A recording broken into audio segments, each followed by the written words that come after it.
Oh my god! Oh my god!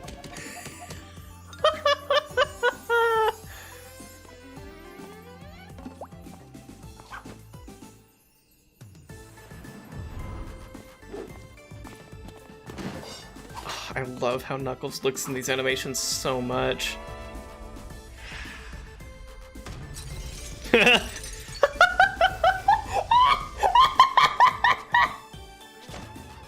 Oh my god, Tails with the infinite tails. Oh. That's great. Oh, it's so good.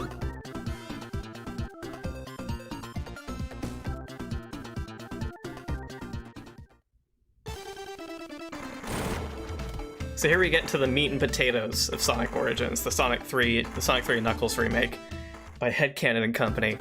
And I'd like to take a small break, but before I go, I'll just say really quick, it's very cool that they made all those little changes to the intro. I've seen it already because they showed it off on social media and stuff. But the little changes, like Knuckles doing his fisticuffs animation when he hops out, Tails coming out from the side, you hearing the super transform sound off screen when Sonic jumps off and comes back as Super Sonic. It's all really cute.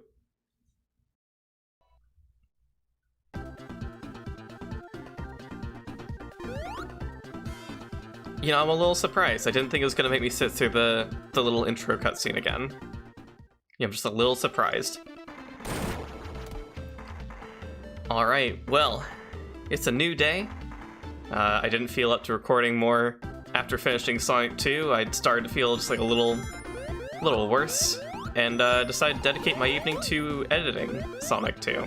And now I'm here to play the lovely and wonderful Sonic 3. So check this out. It's like I said before, this is the meat and potatoes of the collection. And you know why? Well, there's a lot of reasons, but the biggest thing is that it's done by Headcanon and Company. And you might notice for the first time in this whole collection, Sonic has an actual drop dash animation. See that? See that? He animates. He animates. It's not just the ball frame static. And you might also notice this. The drop dash works as it's supposed to. Camera effect and all. Increasing speed and all. It feels good. And the other thing you might notice is that there's no roll jump control lock. Because as it turns out, people who were a part of the Sonic Mania team, who, developed the drop dash, might have a good feel for what makes it feel good. I'm sorry, I don't want to harp on this forever, but my god, I really wish that the drop dash implementation in the other games in this collection could have just been taken directly from Mania's code. I can't imagine that I can't imagine that the different versions of the Retro Engine would put that many barriers in place to backporting code. I'm sure it would be difficult at some level, but at the end of the day, code is all logical statements. It's just understanding how to make those logical statements work in different languages with different functions. I don't know. Maybe I am talking out of my butt, but whatever. I'll talk out my butt if I have to. I'm just saying, at the start of this LP, I was recommending people go out and get Origins, and now I'm there are a lot of little issues. But the more I think about it, the more it's probably still worth a recommendation. Just because, anniversary mode, no live, you don't have to compromise if you're interested in playing these games in widescreen. You don't have to compromise between choosing to play in widescreen or 4x3 and being able to have an infinite lives cheat. You get the special stage retries with the coins. There are a lot of nice little bonus features. There's a new Blue Spheres mode.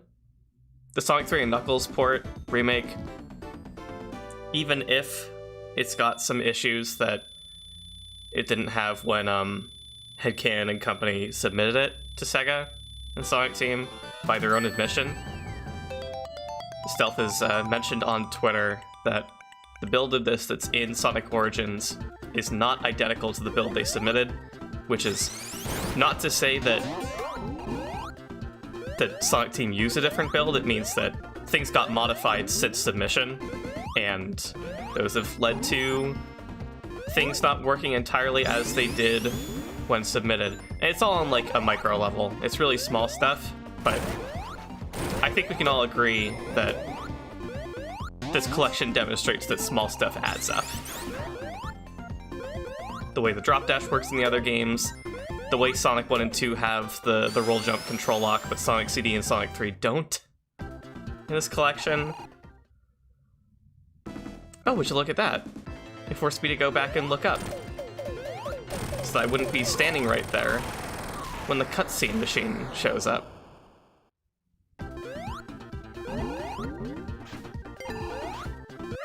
You know, it's...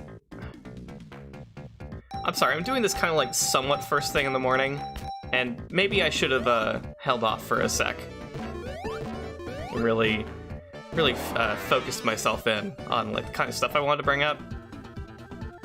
I'm a little short on words. That's okay. We'll get there. Sonic 3 will bring the energy out in me. But I wanted to say, like, you know, I'm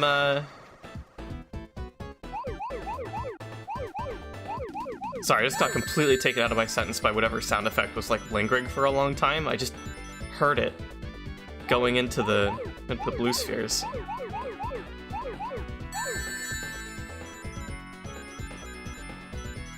You know what? No. Let's actually... This is bad. This is bad. This is bad radio.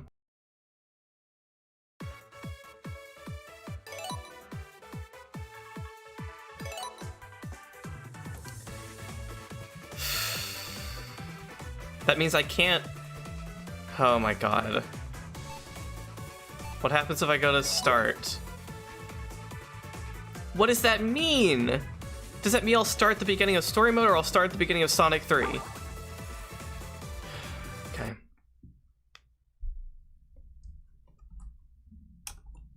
We're going to go to the Steam community for Sonic Origins.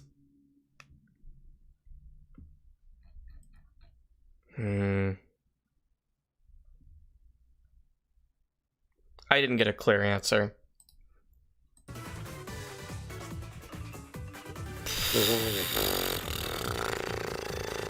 What am I going to do editing-wise on this? This sucks.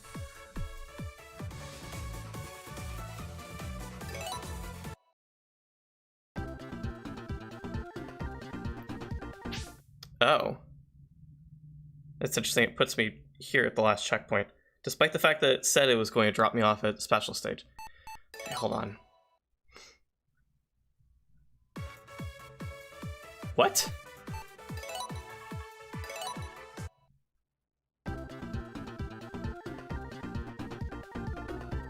Okay. Full transparency, I was trying to restart. I was trying to see if it would take me back to the start of Angel Island 1, because I just wanted a do-over on all of that. I just wasn't feeling it. And that's what happens in Let's Play sometimes. But it turns out I don't actually have that option, because the auto-saving is so intense in this. Good for new players, I guess. For me, it's like, well, I don't expect to restart a checkpoint. Checkpoints are temporary.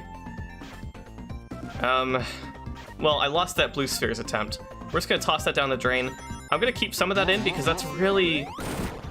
It really just, like, speaks to the weird lack of polish in places with this collection. The fact that I backed out of story mode, and it said I was at Special Stage 2, and I went to go restart at Special Stage 2, and it dropped me off at the last checkpoint I hit in Angel Island 1, which I guess is sensible enough. And then, when I backed out of that, it told me that where it was going to put me was Hydro City Act 1, which is absurd. I'm so confused. But getting back to it, I guess.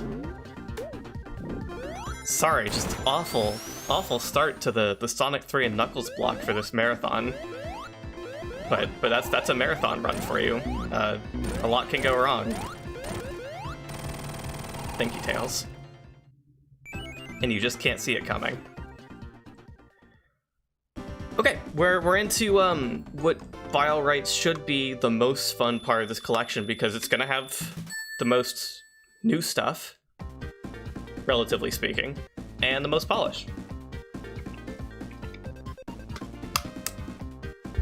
And I'll go ahead and say, right out the gate, there's going to be like a couple of cute little animation details I'll already be aware of, thanks to having played through this as Knuckles off camera already.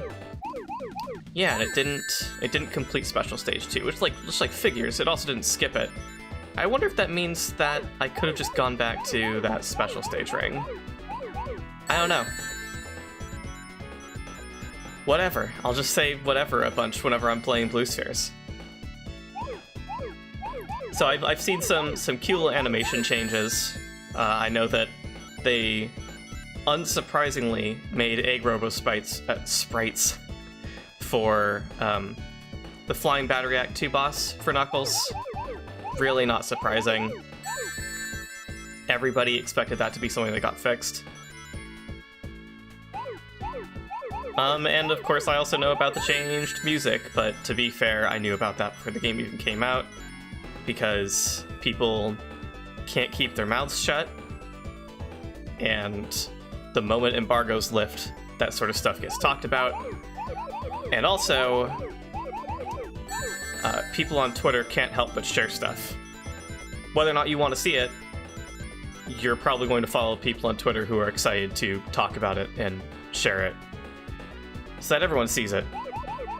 And that's semi-blameless. It's just a problem with centralized social media. Oh well, we'll all just be unhappy about it. But I'll still just wait to get my feelings on the changed music when we actually get there. That's a subject that can be saved for later. Well, we've already got 2 Chaos Emeralds. In Angel Island? Unheard of. Imagine having that many Chaos Emeralds this early in a Sonic game. No one ever does that. No one does that. Give me those 3 coins. I want them.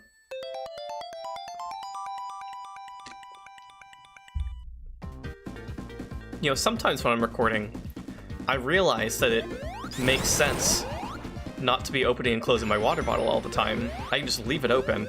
I'm not really in risk of knocking it over or anything. But then other LPs, I'll just not consider that for, you know, hours. And I'll leave in a bunch of popping and clicking noises in the recording. Hope everyone enjoys those. You know, I wasn't expecting to be delivering bits and pieces of weird ASMR content, but I'm sure someone out there is like, oh, this is a good audio stim. Oh, this helps me feel like good and at ease and happy. Like, whatever. I do it for you. I don't mean to do it for you, but I do it for you. It's not intentional, but I am doing it for you. Does that make sense? It's something else that's kind of funny about having the drop dash in this game in particular is that it kind of codifies at least part of the full control stuff from Mania. A lot of people who played that game really liked playing it with the one stage select, level select cheat code you could put in that gave Sonic the insta-shield and the drop dash at the same time. So that it's insta-shield on press and then drop dash on hold. So you can't drop dash without pulling the insta-shield out, which is kind of interesting. And then other people like to mod that function in, which is also kind of fun. I was never one of those people. I always felt like putting the drop dash and the shield together felt kind of weird. If only because I was used to them as separate abilities, and giving a character like a 2-part function like that was like an idea I hadn't really considered. Here's a nice little touch they did for this port also, is that Tails doesn't get hit by the bombs constantly. He actually hugs behind Sonic so he doesn't hang behind all the time and get hurt. It's a welcome change. It's a very welcome change, to be honest. So it's interesting, then, that Sonic 3 Knuckles in this collection just pairs the Insta-Shield and the Drop Dash together like it's normal. And as a result, it is normal. It's kind of interesting. I suppose it's something I'll just have to get used to. And, you know, speaking of getting used to, I'm just not used to playing this game with the Drop Dash. I'm not used to playing any of these games with the Drop Dash. I've had bits and pieces throughout this LP where I was like, oh, a Drop Dash would be good here. Like, split second, and it just occurred to me. I was thinking actively. Like, when going through... Oh, can I still jump here? Hey, can I still jump here? No, they locked it. Oh, that's actually the worst. That's actually the worst. I'm sorry. I'm sorry, folks. That was just a bad decision. You shouldn't have done that. It's just like in the Sonic 1 and 2 remasters where they force you to have to run off screen at the end of the level. There's no way to dodge that anymore and maintain control at the results tally. No way to do it. It was a bad decision there. Real bad decision to lock your control in every cutscene here. It's bad. Can't do it. Alright. Gotten that out of the way. I'm not used to using the Drop Dash, but I did think to use it in the Metal Sonic race in Sonic CD, which was pretty cool, I gotta say. I mean, I might have been fine anyway at the very end, but like, I certainly wasn't going to lose when I could do that. Just give me that burst of speed. It's good. So that's kind of interesting to think about also.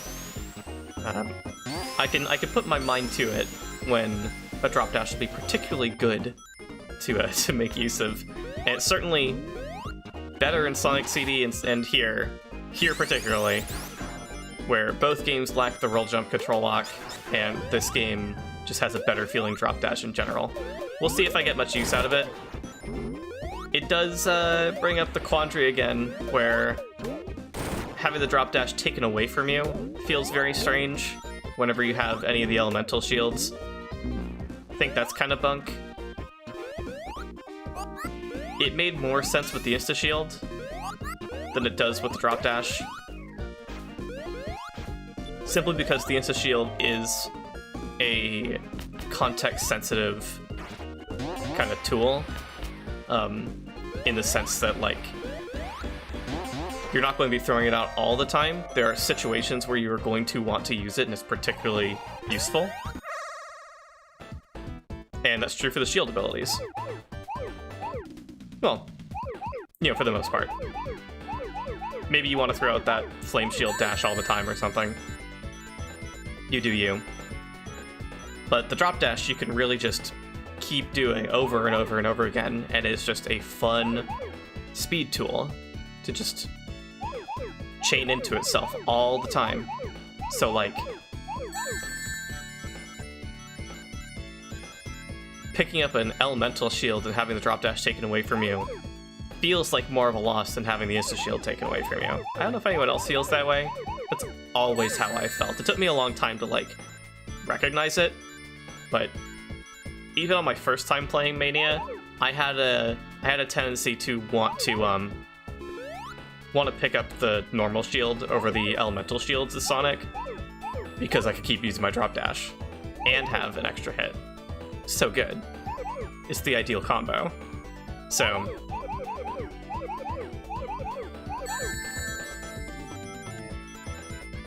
I don't know, just stuff bouncing around in my mind.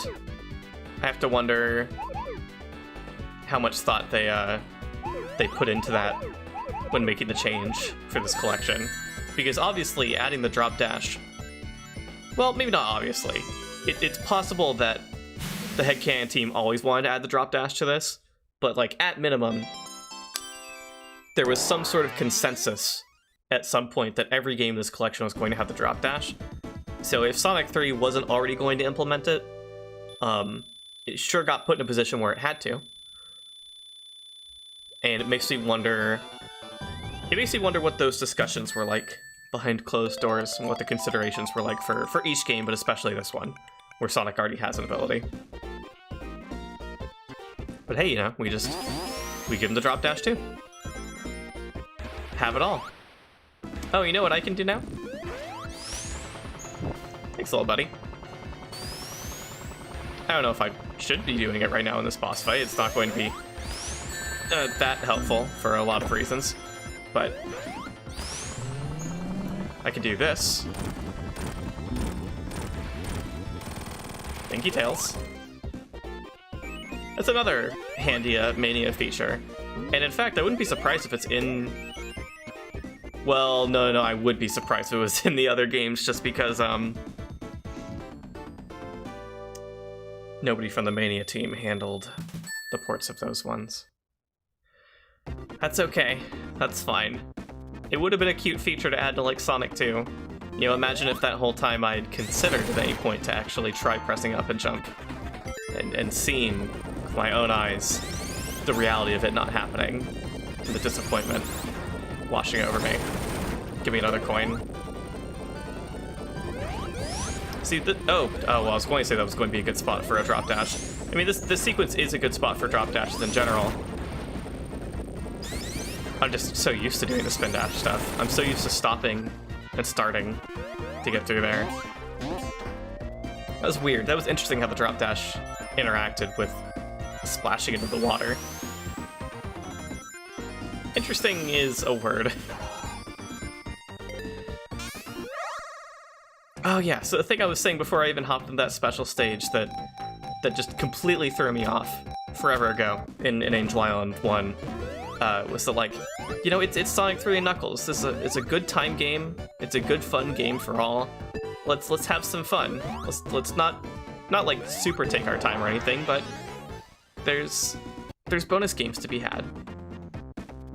Why not play some slot machine? Well, I actually don't really want to play the slot machine, which is why I left. But why not play some gumball machine? Why not play some magnetic orbs? Just enjoy ourselves. It's a game full of reasons to enjoy yourself. Get off me, little choppers. Well, you know, sometimes you play a video game and you missed your jump, and your only recourse now is doing some platforming you didn't think you were going to be doing. That's okay. These platforms are fun. Man, speaking of fun platforms... Oh, cool. Speaking of fun platforms, this isn't relevant to anything that's on screen right now, but...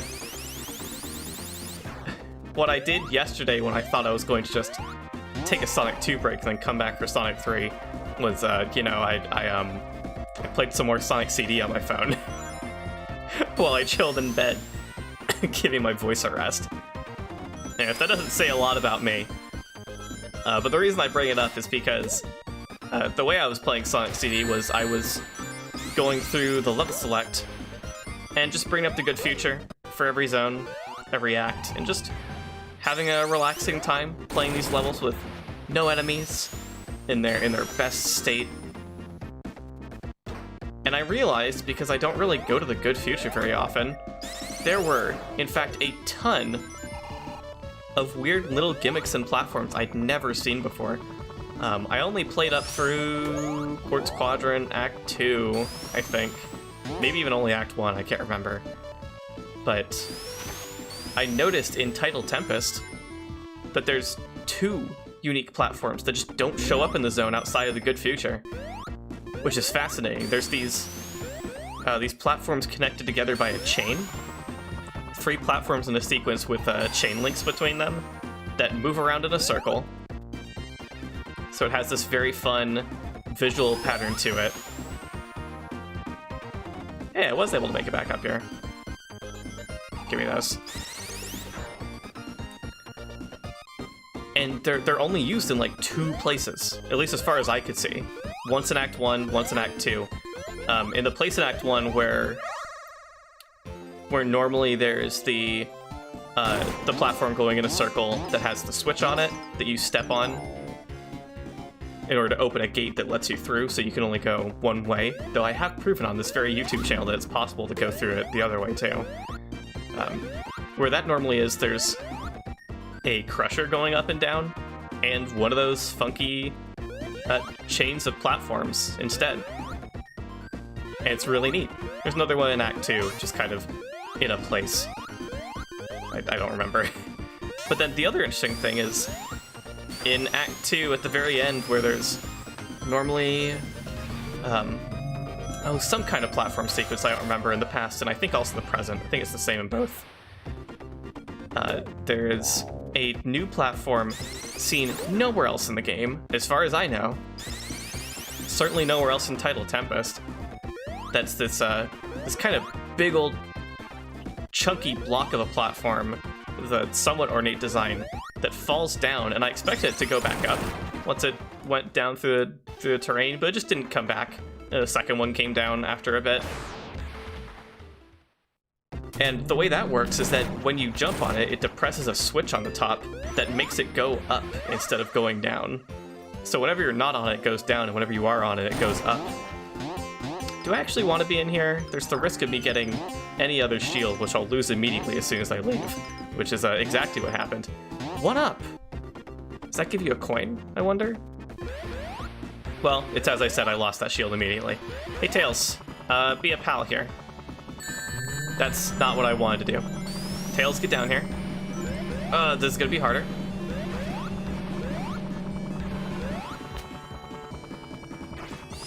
Okay, that just wasn't gonna work out. That's fine, I can insta-shield this boss. Oh, Tails gotten a free hit for me. Thank you, buddy. Well, I could insta-shield this boss if I could consistently time it well.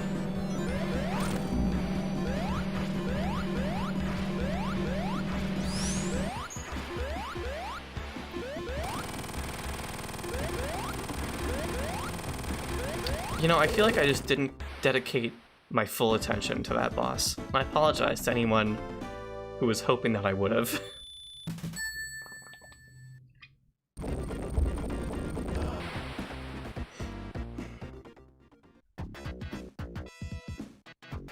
Alright. This is what it's about. God, what was I talking about? Oh man, I had like an actual... Oh yeah, weird platforms in Sonic CD. Well, I mean, I said what I wanted to. It was just those two that I noticed.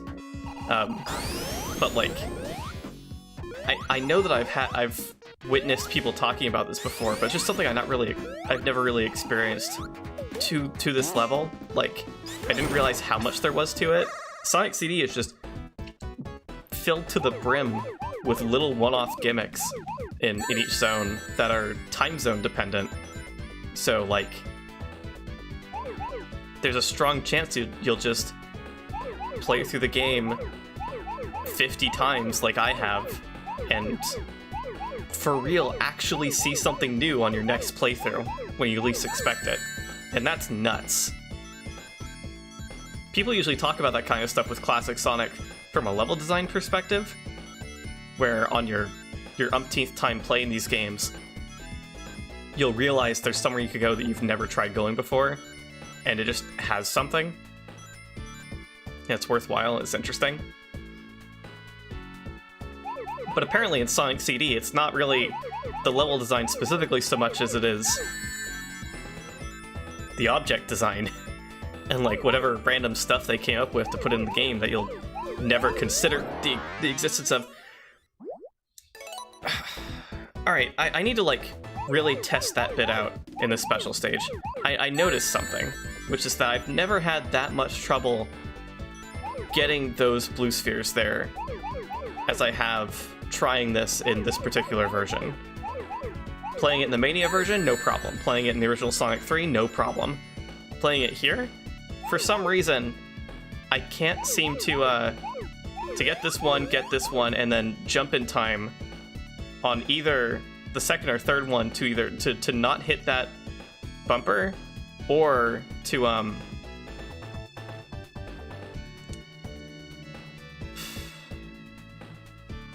not jump over the third one. which is so strange. And I was able to just barely do it at regular speed here, but I feel like there's something up with the way this version of Blue Spheres handles jumps as your speed increases. I'd love to see someone make like a side-by-side comparison of that. I don't think I will. That sounds like effort I'm not interested in expending. Okay, how do I get back to the other side of that? Where is the other side of that? Ah, I found it. We'll just wrap this up. Quite fast. Also, people have pointed this out, but for whatever reason, the Blue Spheres music doesn't speed up in this game. It's very jarring. Now, we know that Sonic Team handled all of the music for this.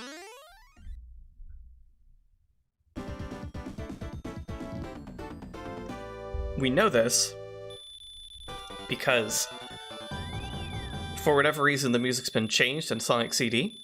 I noticed this after doing my recording of it, that a lot of the music loops are different, and none of them use the unused PCM brief music chunks that were found in the Sonic CD prototype, I believe, that were originally intended, or seemed to be, rather, is entirely speculation, but seemed to be intended.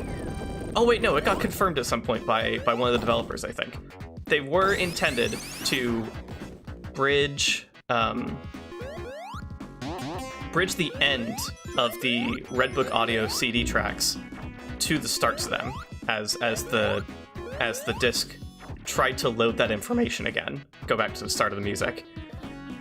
And that ended up not happening in the retail release of Sonic CD on Sega CD. The music just fades out and starts over, which is unfortunate. Most people don't have to deal with that these days because they play it in either the 2011 form or in this compilation, or in the D compilation, which is a funny thing to say right after saying this compilation. But what's interesting is that whatever creative team was behind the 2011 port alongside Christian Whitehead, they made the decision to use those unused bits of music in approximately the way they were intended. There was a lot of editorial intent. Oh, hey, I forgot that this one's here. Man, Marble Garden is just chock full of special stage rings. Oh, I don't want to be here. That's where I end the special stage. Don't you know? So, most of the music loops in... maybe all? I can't remember. In the 2011 version of Sonic CD, use those bits of music to connect the end of the songs back to the beginning.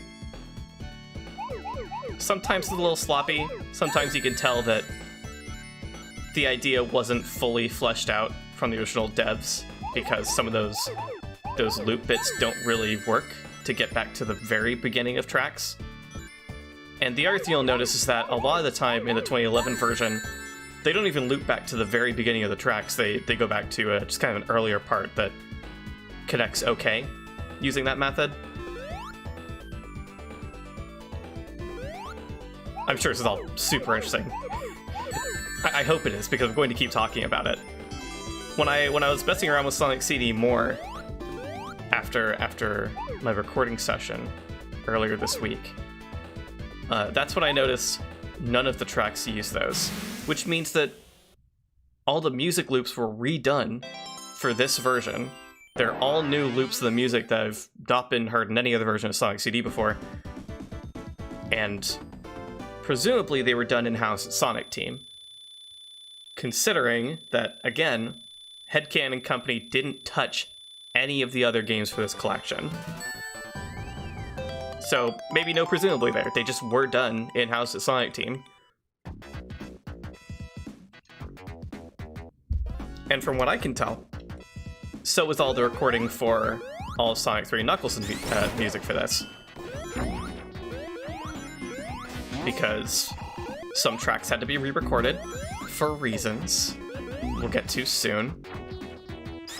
And it seems that Sonic Team just supplied all of the music for this and did all new recordings for it.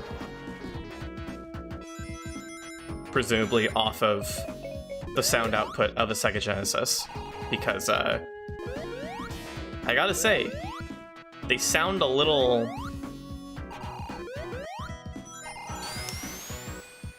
muffled. People have been saying it sounds like they've been put through a low pass filter. I don't know if that's necessarily accurate, but they certainly sound like they're missing a little bit of their high end.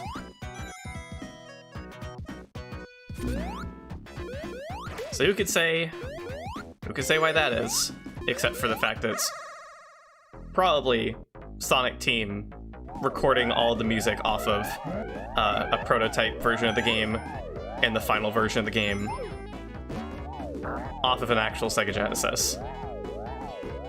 Probably. That's just speculation. It just seems the most likely. Hey, do you want to, like, actually give me anything? This is weird. I've only been getting clear orbs and black orbs. Well, there's a ring. There's another ring. Oh, no. Well, I'm done for. Kid Icarus voice. I know he says I'm finished. I'm just saying, it's phrases that are kind of like I'm finished that make me think of him. That's all I'm saying. Hey, I have a question. Did I just phase through the drills of that drill bot without getting hurt at all? Was that what's up? I know I phased through it once with the insta shield, but I sure didn't insta shield when it came right down on me.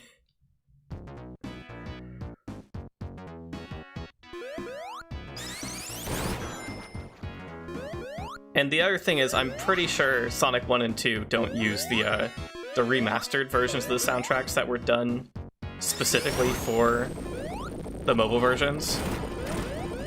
Pretty sure. It doesn't sound quite the same to my ears. And the other thing is that I've noticed this at minimum with Sonic CD, but I think I remember noticing it during Sonic 1 also. Sometimes the music in this game sounds choppy. Like something weird, like the quality is just bad and it's lost information somewhere along the way. And I've mostly noticed that with Sonic CD. I don't think I've noticed it here. I really gotta wonder what's up with that.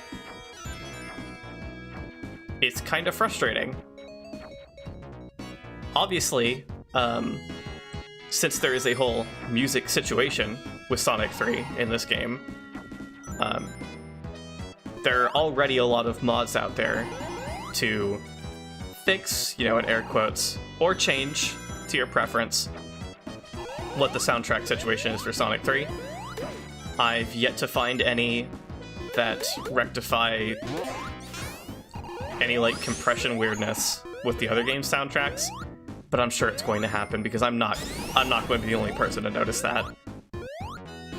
I'm pretty sure I've already seen someone else point it out, too. It's really frustrating because I was really excited for this collection, and on paper, there's still so much to really like about it. And maybe not even just on paper, I think there's a lot to like about it. It's just there's a lot to criticize too. I keep flubbing this one for some reason, that's frustrating. The Gumball one is my favorite. It should just be the most fun of the three. This collection should be really good, but it's just Sonic Team put a weirdly low amount of effort and care into it. It's like all of the Hedgehog Engine 2 stuff in the menu with the island models. That's all real cute, and I like. Whoa! Wait a second. Did I just insta-shield that Bubbles, or was that just a weird animation timing thing? I have to test that. Did they change Bubbles' invulnerability in this? Okay. I'm gonna wait for it to throw its spikes out. Be a pal. Yes! They did! That's insane! I was just complaining about that in the Sonic 2 part. It's like they heard my prayers. Oh man, now if only they go back into Mania let Mighty bonk off of the spikes on the Dragonfly enemy in Press Garden. The Mushroom Hill Dragonfly enemy. If only. If only. Oh, hey. You see, I like Marble Garden a lot, but you can tell I've never really explored it that much, despite how much I like it, and despite how much I like exploring Sonic levels. Because every time I'm surprised by how many special stage rings there are. But, there are a lot. It's a really profitable zone for Chaos Emeralds. You know, only Zone 3 Act 2, and we're already on the 6th special stage. Isn't this about, like, the pace I was on? No, this is better than the pace I was on in my Sonic 3 LP. In my Sonic 3 LP standalone, I distinctly remember getting to this special stage in Carnival Night. I think Act 1. Yeah, because by the end of Carnival Night Act 1, I had all the emeralds. Alright, well, I can get behind that. I'm going to do some fun jumps here. I keep forcing myself into these situations. I wonder why. Is it out of some sort of compulsion? Is it because I'm not thinking? It's because I'm not thinking.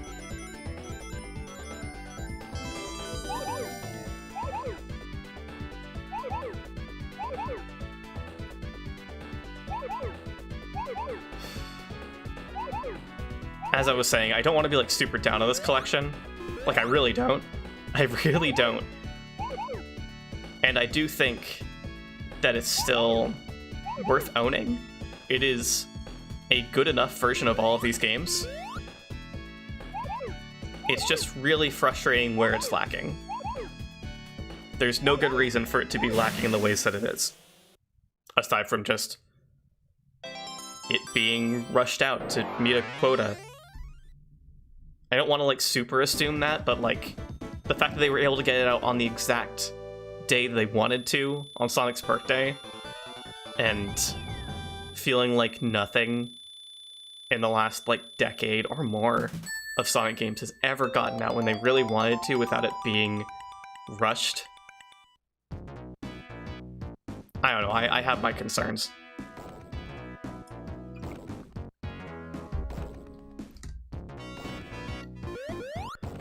Anyway, like I said, there's stuff to celebrate about this collection, and Sonic 3 and Knuckles is one of those things. What do I have to say about this game? It's not the same quandary as Sonic 2. It's kind of a different quandary.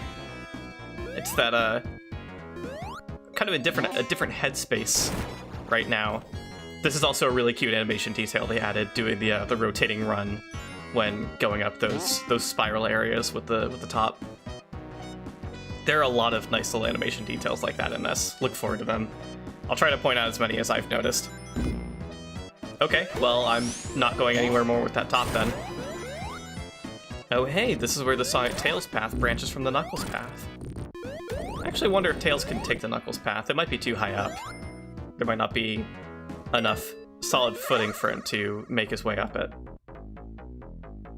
Alright, well, we're gonna magnetic orbs. See, with Sonic 2, I have, like... Oh, okay, well, we're not going to. I have so many feelings that are hard to put into words, and when confronted about it, I sputter. With Sonic 3, it's a good game that I like, and I've been able to talk about it sometimes, but compared to, like, Sonic CD, where I have it so, like, internalized, and I think about it so much, and I play it so often, Sonic 3 is a game that I would like to play more often, but just haven't really. It's a good game that I enjoy, that I haven't been going out of my way to partake in. So I don't really have, like, concrete thoughts in my head. There's a spring up there? That's weird.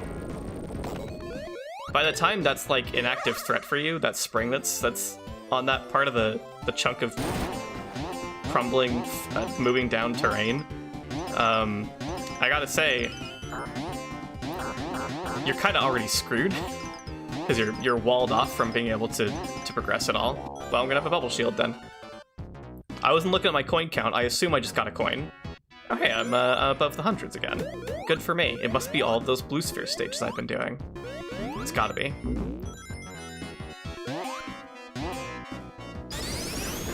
So, like, as a result, when I sit down to think about it, I don't have, like, thoughts prepared.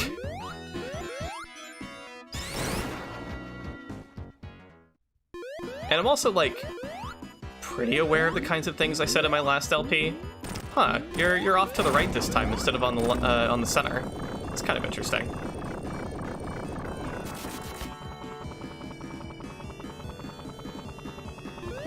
So, like, I remember being in Marble Garden Zone and talking about how much I love how Marble Garden Zone looks.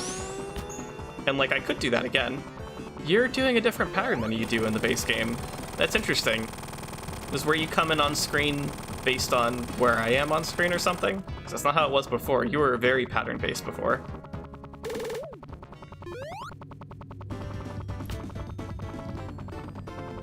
I also don't remember if the egg capsule flew off screen at the end. I think I remember it staying on screen. Kind of interesting. Yeah, so here's the big thing.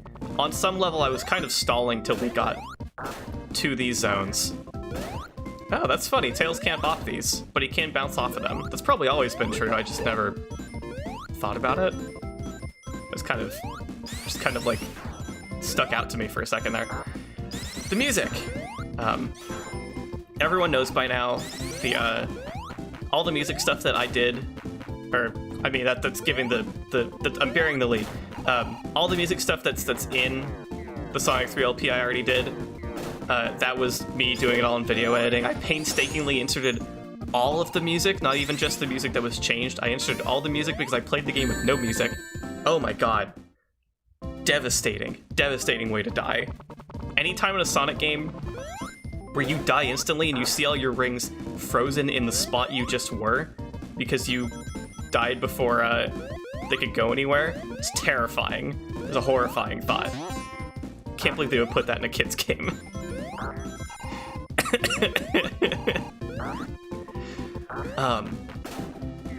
All of that was me.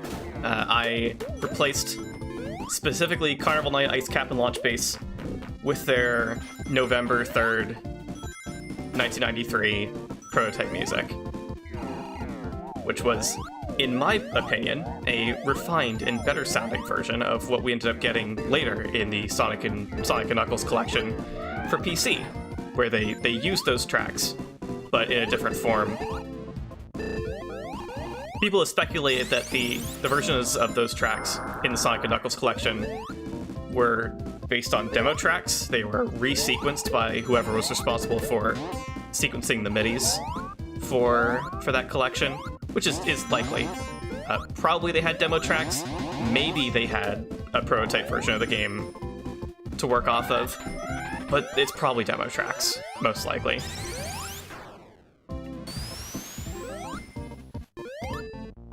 And the interesting thing is, not only do I think, not only is it like my opinion and the opinion of quite a few people that the prototype Genesis versions of those tracks sound a lot better than the Knuckles collection versions. It's also true that they have some distinct differences, like not just in the instrumentation and in Case's arrangement, or like orchestration was the word I wanted to say, but in the arrangement. In the way melodies go, in the way melodies are split between instruments even. Like, my god, Carnival Night Act 1 is hugely different between the Knuckles Collection version and the version found in that November 3rd, 1993 prototype. Need to drink some water again.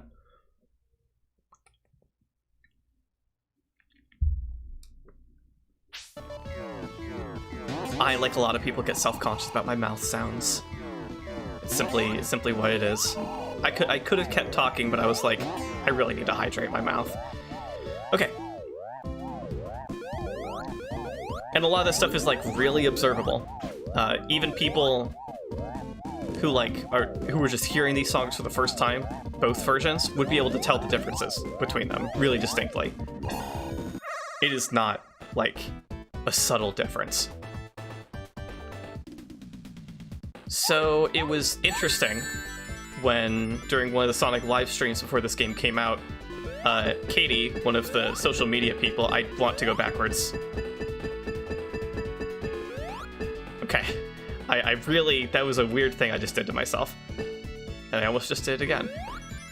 One of the social media people for Sonic right now just casually said on stream in response to stream chat that, yeah, the some songs will have to be changed for Sonic 3 in this collection, and for that, Jun Senoue would be using older versions of previously intended tracks for the game, and going through and polishing them up for the collection. And the way she said it, I don't remember exactly how she said it, implied that Jun Senoue was going to be making use of the Genesis sound chip for this. Like, it was going to be Genesis accurate. It wasn't going to be some sort of thing where he went back and used synths that were kind of Genesis-like he did for Sonic 4 Episode 1 and 2. Where are the last blue spheres I'm looking for? Where am I? Hello? Oh, I see you.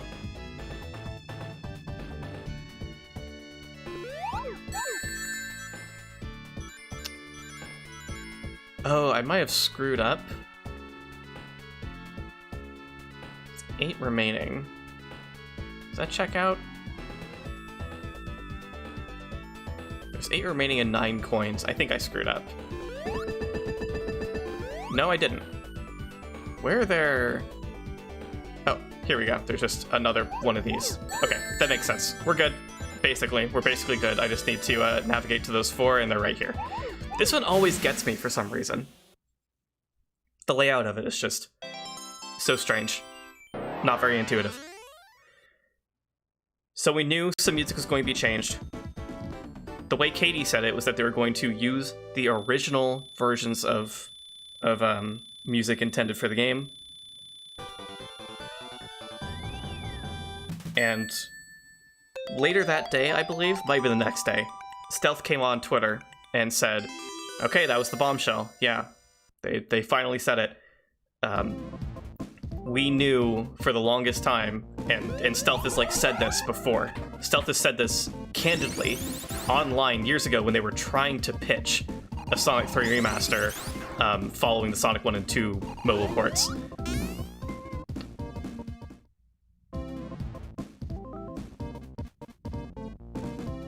Sorry, I'm making a face right now. Ooh, that's weird. All I did was run under that. I shouldn't be allowed to. In Sonic 3 proper, I would just push against those spikes until they went back up. Okay, that's bad. Big not a fan of that. Setting that aside, Stealth has been candid about this before, that he has known there was no way they were going to be able to do a Sonic 3 remaster without changing some of the music. It was the nature of whatever the legal situation is with the music in regards to Sega and the original Sonic 3 composers. It is what it is. So he went on Twitter and was like, yeah, was waiting for this to just get dropped. And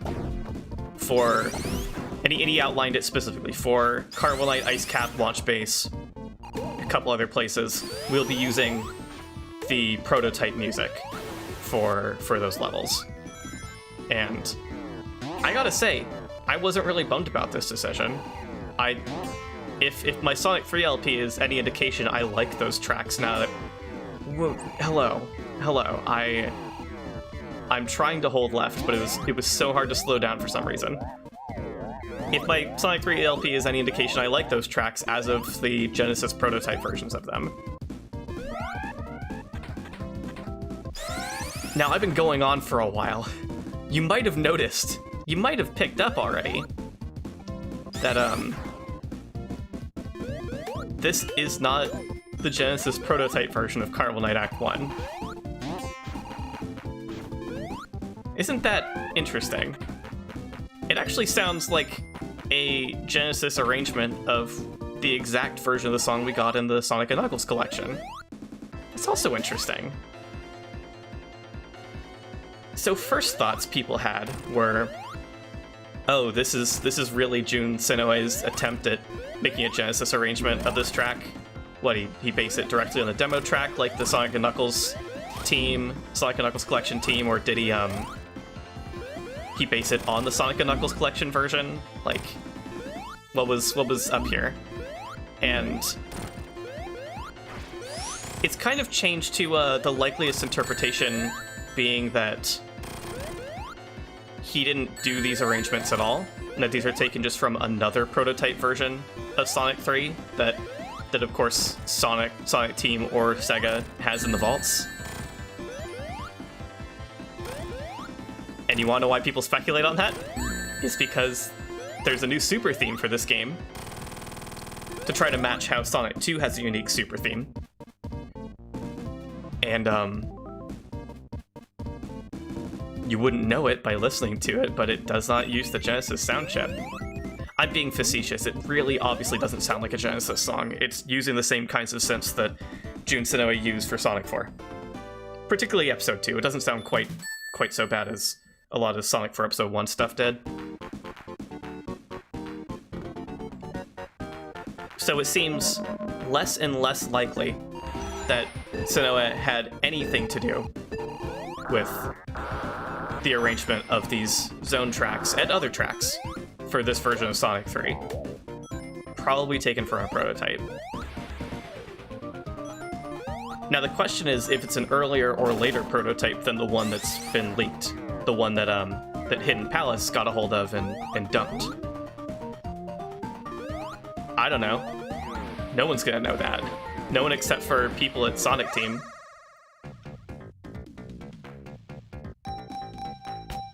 Potentially the people who worked on this remaster know that, but I can't even guarantee that.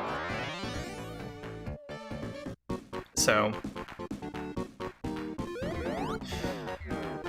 I was about to say there's like no point speculating on it, but Lord knows I already have. I guess I could still like feel that way after I've already speculated, but I don't know fully if I feel that way or not. It's just like, the speculation's kind of tiring. Oh my god, there I go again. Expecting to just be able to push against those. Hate that. For me personally, the speculation has reached a point where it kind of doesn't matter. And what matters more to me is that I have feelings on how these tracks sound. I've kind of gotten used to them to a degree at this point. Not like fully. And I think at the end of the day, I still prefer how... Oh, good lord, you want me to stop there? You want me to stop and think there? Okay. I'll change how I play this game. I'll do it for you. I'll do it for you, Sonic Origins.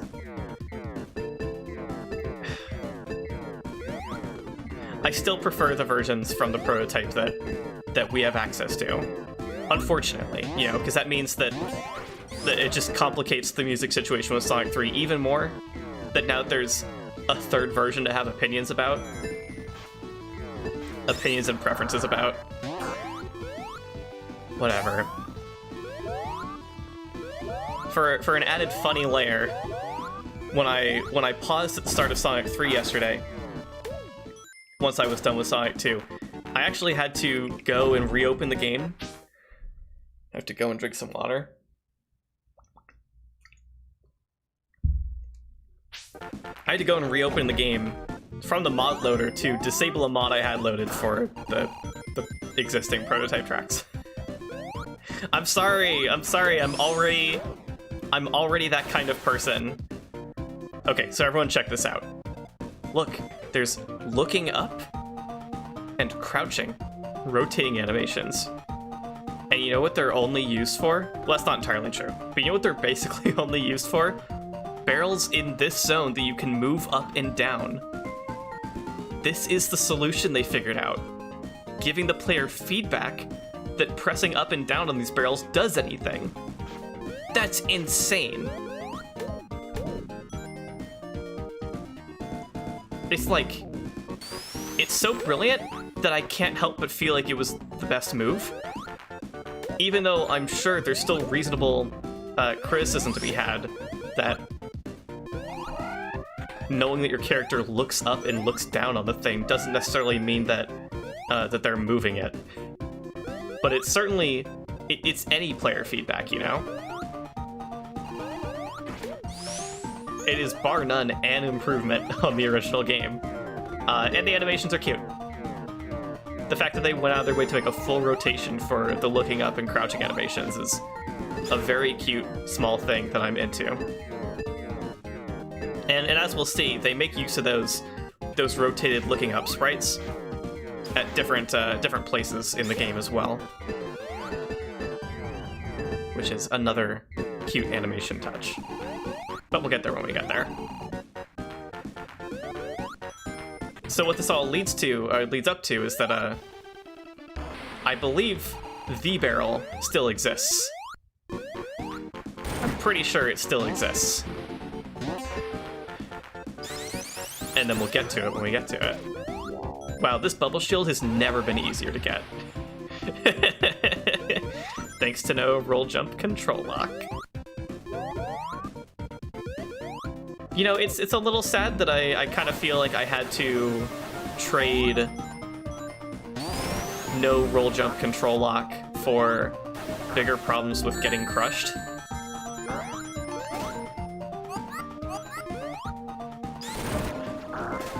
This is a definitive version of Sonic 3.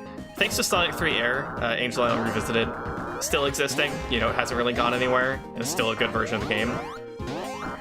I don't know if I can really say it. This is objectively the best version of Sonic 3 out there, especially with that crushing issue I mentioned. And even though Sonic 3 Air is also moddable and has a lot of mods for it, has a lot of mod support, it's true that this version of the game will also be heavily moddable because it's a retro engine title, and people at this point have, thanks to the Mania modding scene, figured out a lot about what they can do with the retro engine. I mean, just yesterday on Twitter, I was seeing people inserting Mania levels into Sonic 3. Oh, that's cool.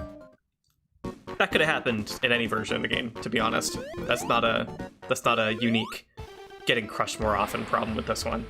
That was just some careless play. But it still sucked, I didn't like it.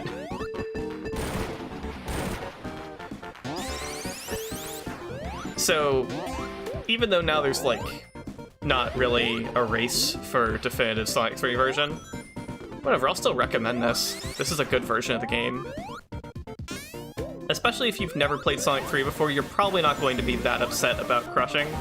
You'll just be like, oh, I have to be careful when doing stuff like that. That's a kind of move that will get me killed in this game. And then you internalize it. I'm just frustrated because I'm already used to a version of the game where that's not the case. Ugh. That section can be so annoying.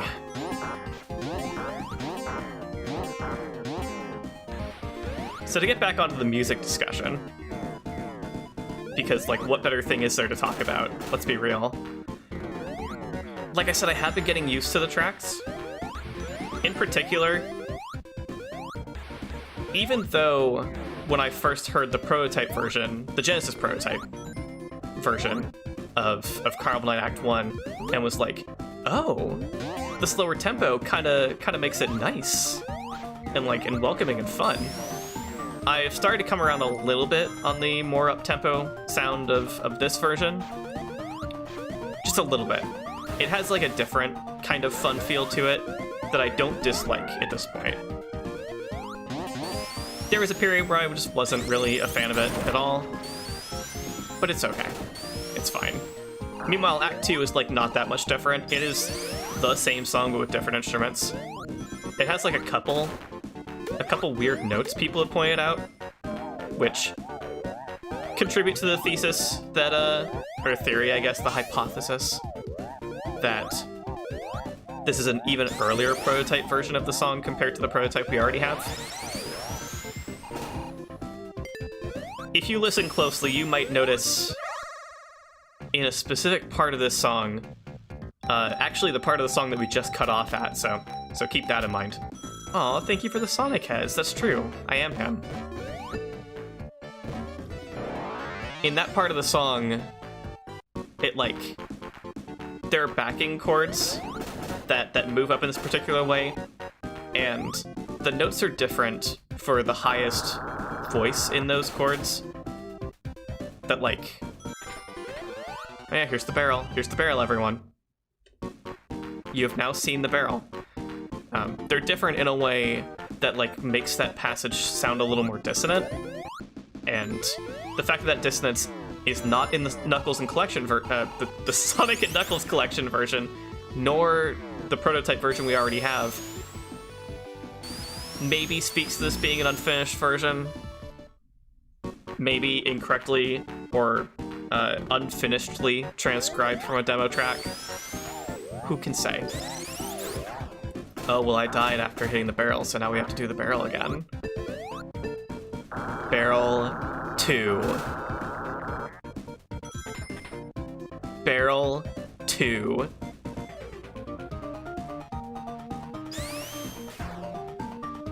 Yeah, if you heard it right there. Here, listen again. Dun dun. That's kind of weird. I don't think it sounds bad. Dissonance in music is not an inherently negative thing. Oh no, don't do that to me every time. Come on, don't do that to me every time. That's a high speed, don't press anything on the controller kind of section. They really need to watch themselves with, just replicating Sonic 3 level design. Exactly. No differences, and not compensating at all for the differences in the engine.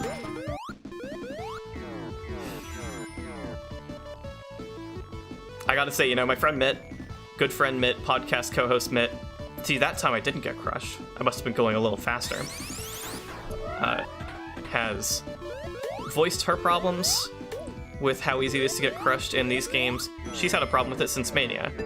So... Oh yeah, that's right, I have all the emeralds. Everyone want to hear a super theme that doesn't match the sound of the game at all?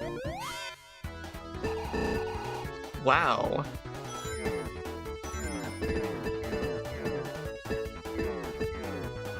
And it uses the Sonic 1 and 2 drums too, which is the thing everyone pointed out the first time they heard it. And it does suck. It does not sound appropriate for Sonic 3 at all. Oh my god, especially like, what was that? That was a huge jarring shift in sound going from this to Knuckles' theme. Oh my god. Okay.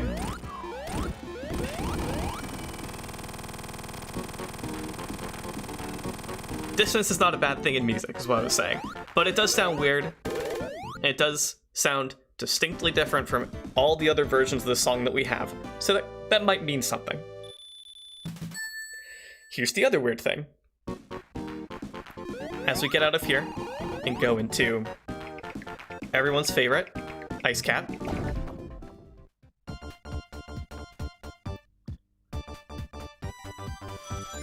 This version of the song is identical to Act 1 in the prototype we have, except for the lead instrument, which in that prototype is different from Act 2's. In this version, it's the same lead instrument as Act 2's.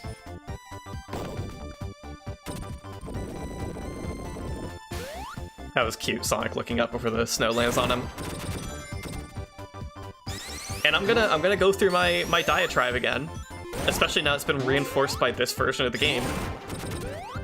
People seem to think, thanks to the Sonic and Knuckles Collection version of this song, that this version must be unfinished by the fact that it doesn't have any snare hits anywhere in it.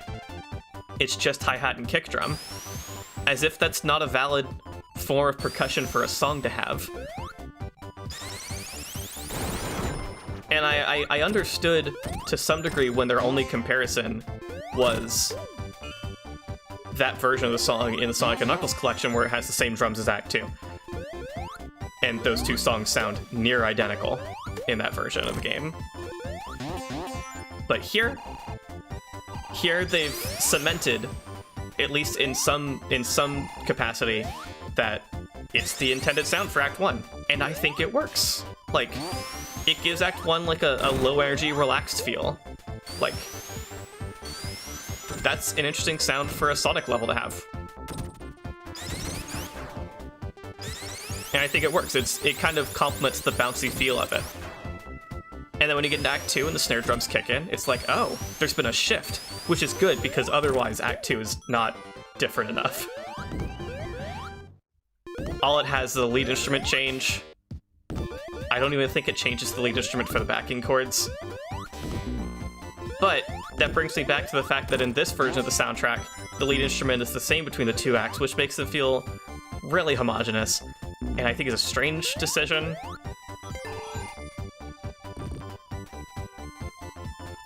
And this is way more speculating than with the Carnival Night Act 2 one, but it's kind of another point in the favor of the idea this is an older prototype version, because maybe this version of the song came before the sound programmers decided, yeah, let's change the lead instrument on Act 1 to give it a different feel.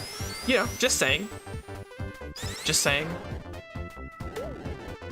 Just saying. Anyway, the other thing you get a lot in... Oh, cool, I fell. In discussions of music surrounding Origins, which is great. I had to have the... This had to come up in my YouTube recommendations recently, and that was very exhausting. People who are, like, not in the Sonic fandom in that they're already familiar with the prototype tracks, and or people who were already familiar with the prototype tracks but didn't like them, have been responding to the music changes in Sonic Origins, particularly Ice Cap, with like, man, they really dropped hard times for this.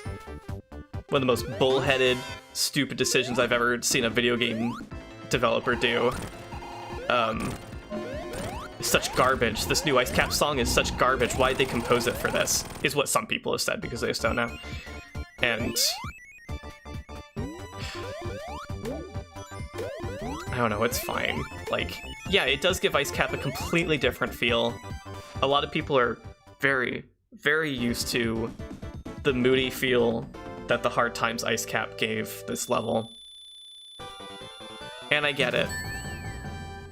I think this is equally interesting of thematic interpretation of the visuals on screen. And I think it's fun. It's different, and it's fun. It's not going to kill me. I also like this song, to be clear. The only one I'm not a big fan of in all of the prototype tracks is Launch Bass, and we'll get there. In fact, we're almost there. Check it out, we're on Ice Cap Act 2. Nuts. Can you imagine already being that close to the end of the Sonic 3 half of the game?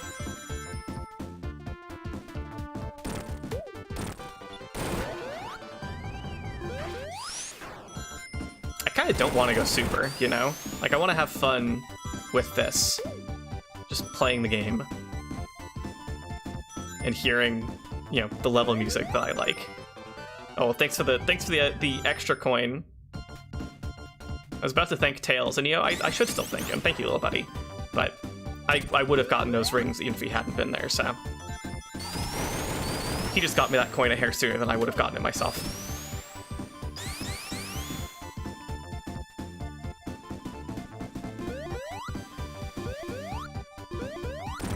I guess that's kind of all my Ice Cap music opinions, to be honest, is that this collection does something weird by making Act 2 and Act 1 even more similar musically. At least it didn't give Act 1 drums. Then they would have been the same song. They would have been the same song, which is annoying to think about.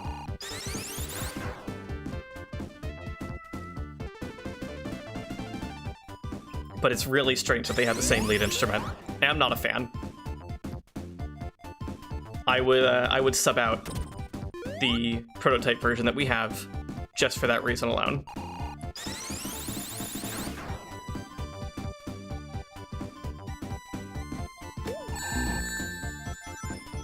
While I'm waiting to get to Launch Base Zone... Oh, hey. I suppose I can go up here. Oh, and that just takes me down here anyway. So that's right, hold right. Oh, was I going too fast maybe? Because normally holding right when you go up that ramp is what it takes to actually get up there and land on the trampoline. I guess I'm just not gonna do it then. I don't feel like it. Sorry, Tails. Bye. While I'm waiting to get to launch base zone, I'll mention also that a huge thing this remaster did was that's fine. Was completely redraw all of the two-player competition zones to be full resolution with the rest of the game, and use the full resolution character sprites for it instead of the sized down super tiny character sprites. And of course, the competition menu theme is one of the songs that was changed between Prototype compositions and Michael Jackson's sound team joining. So that track is also different. Here we go. Launch base.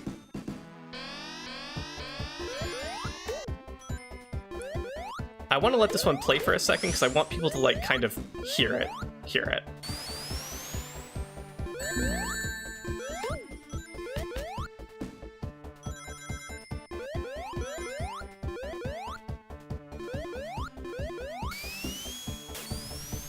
So something you might already notice if you've really listened to the other Prototype track is that this is in a different key from that one. It got transposed down. But the other thing is, it's in the same key as the Sonic & Knuckles Collection version. So who's to say what the intended key of the song is? Because it could be anything from this being the intended key and this being proof of it, the fact that it was this key in 2 games. Especially 2 games that were the actual final releases of the game. It could also be that at some point it got moved from this key to the higher up key in Sonic 3's development, and because this is, again, an earlier version of the song, an earlier prototype than the one we have already, it could be that the intended key was the higher one. We won't know until a developer speaks on it, and that's never going to happen. So, enjoy speculation. Anyway, the other thing about this one is that I kind of prefer the lead instrument in this, and the key, to the version in the prototype that we have. Which is a weird situation to be in. I think it does improve the track a bit, even though I'm still, like, not the biggest fan of this track.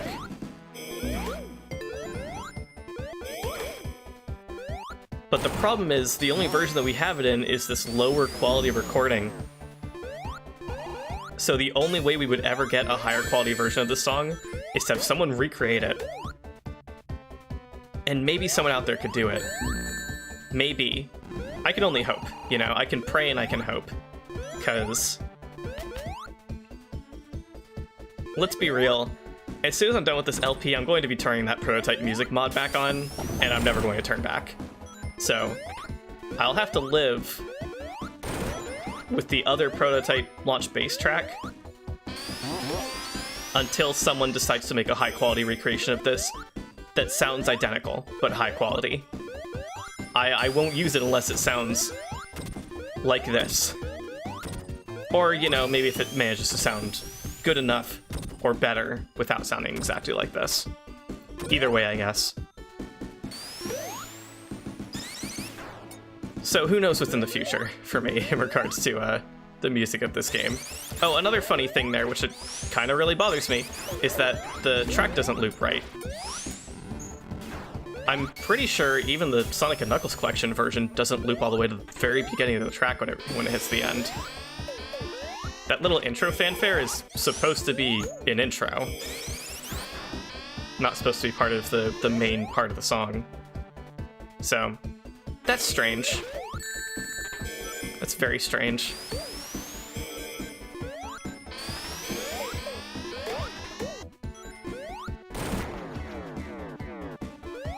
Anyway, at the end of the day, I'll still just think that the song's just okay.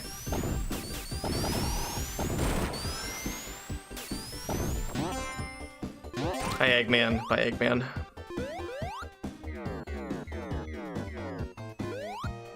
Oh yeah, and this is another place where they use the looking up rotation. Hi, Knuckles.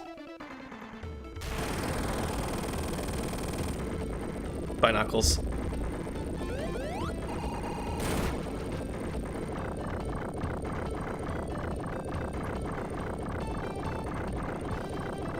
Well, there goes the launch base. But I mean, not really, because obviously Knuckles goes through this place in full capacity later when he goes through his Sonic 3 romp. He also goes through Flying Battery, which raises some questions, but I don't know, I don't really care to have that conversation. Lord knows I am tired of discussions around Sonic games and their content and what that content means for the canon. Who cares? My god. It is simply too exhausting.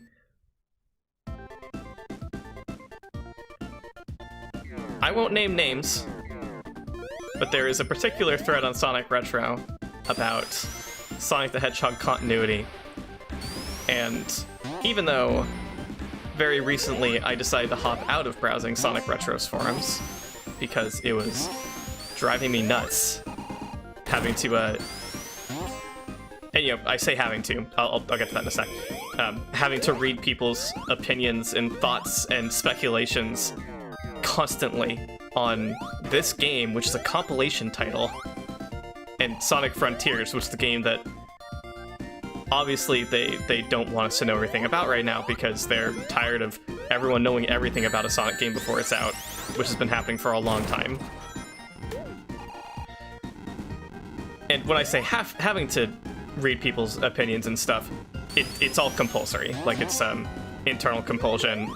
Sonic Retro was one of like 5 websites and apps I would just go to all the time on my phone. So when I say have to, I mean my brain was just doing it over and over again, whether or not I really wanted to, on like an emotional or logical level. So that all said, someone in that thread, the thread of love and continuity or whatever, has been directly debating Tyson Hess about stuff in regards to what Sonic Origins implies about the Sonic the Hedgehog timeline and canon, and how it bothers them, and how they don't want to accept it, and how Sonic Origins should have done this and this and this instead. And I only know about it because a good friend of mine has been like, "Oh my god, Crep, you need to hear about this. It's absurd." And today, when I'm done playing through story mode and have seen the ending cutscene for it, then I will let my friend know, and they'll send me all of what they wanted to send me last week. And I'll know. I'll know what was so funny and absurd and concerning. Like, the thing about it is that this person is investing a lot of stake and emotions, particularly frustration and irritation, in how a new compilation title frames the Sonic the Hedgehog story.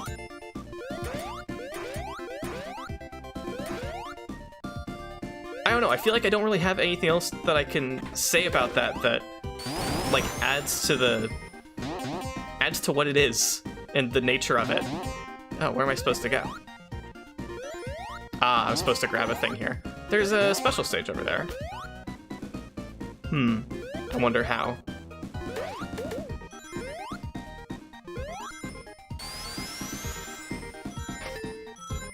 Like, I can't be that invested.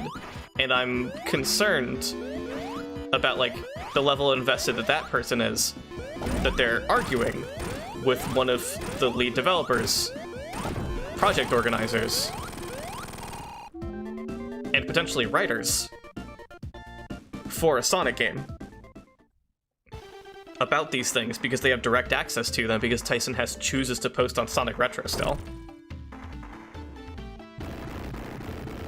Doesn't that just feel like too much? It's kind of too much. It's kind of too much. I wish that person some perspective and introspection on this matter. But judging by what my friend has told me a handful of times over a couple of days, probably not going to have any. They've been very dismissive of Tyson. It's been weird. And I know a lot of people in the Sonic fandom just tend to be like that in regards to individual members of Sonic Team and stuff.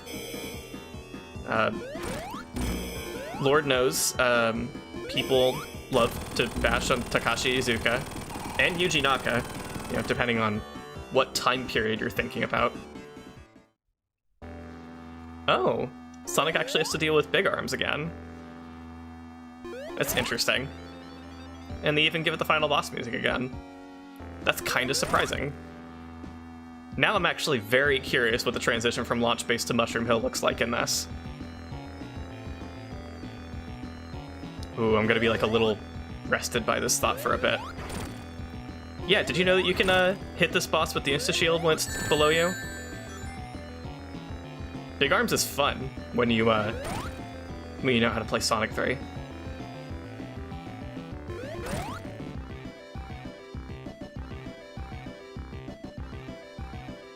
Come on, come at me. Okay, well, that's fine. Oh man, bounces on the platform too. Cute detail.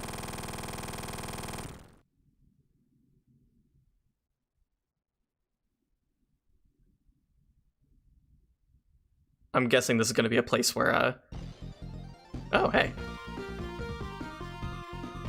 That's cool.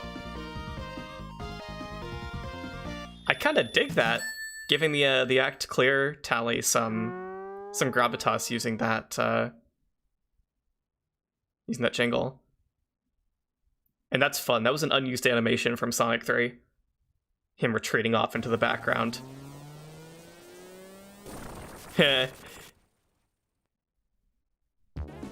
Cool. I can get behind that. That's the same sort of thing Sonic 3 Complete did, I think. Yeah, it was use that cutscene to branch Sonic 3 into Sonic & Knuckles. Using the Sonic & Knuckles title screen. It's clever. Alright, well, we are getting into it now. It's time to do the Super Emerald special stages.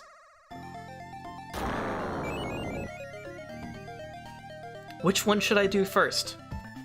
Chat, vote on your phones now.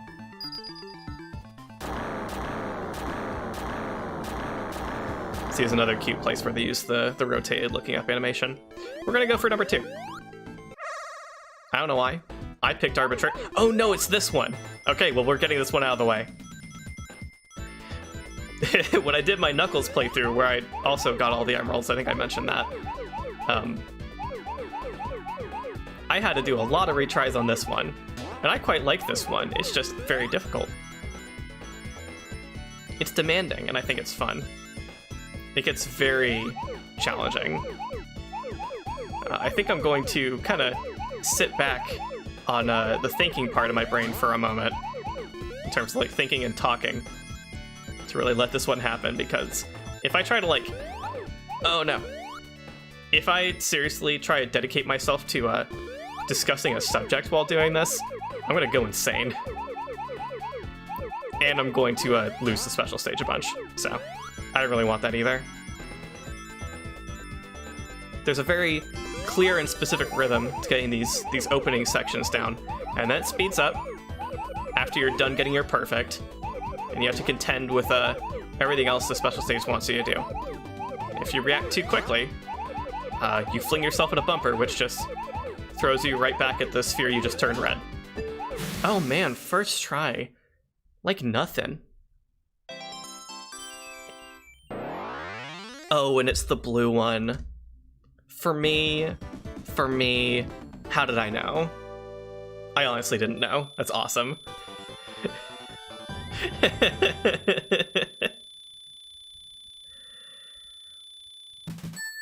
Oh, so much score. Thank you for scoring me so highly. So now that we've entered Sonic and Knuckles, we are beyond the interesting prototype music discussions. We can all set that down. Except actually I'm going to pick it back up for a second to say that I still don't like Launch Base Act 2. I still don't think it fits the tone of that part of the game very well. I respect people who can hear it in a way that does. It doesn't for me. I'm sorry. Okay, and now I set that subject down. I give it a loving little pat, and I go about my day. Mushroom Hill. So, I tried in my Sonic and Knuckles LP to get every single special stage ring that's in Mushroom Hill. Because if you do that, you can get all the emeralds in Mushroom Hill, all the super emeralds. I had them committed to memory for the most part, and then still screwed it up. I don't really have them committed to memory anymore. I think I want to be on the upper path right now, though. If I want to get the second one that's in Act 1. Let's see if we can actually get there, at least. Because I vaguely remember what it looks like, where it is. Vaguely.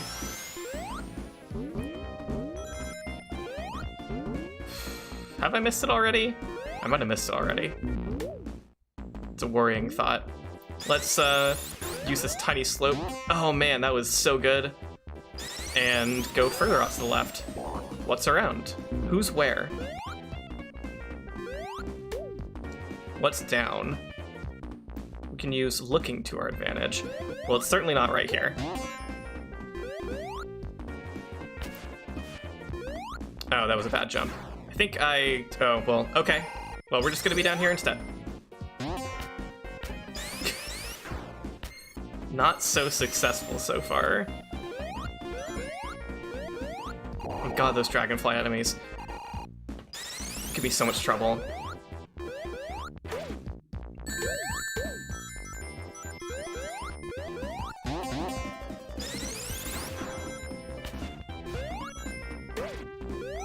Oh, okay, here we go.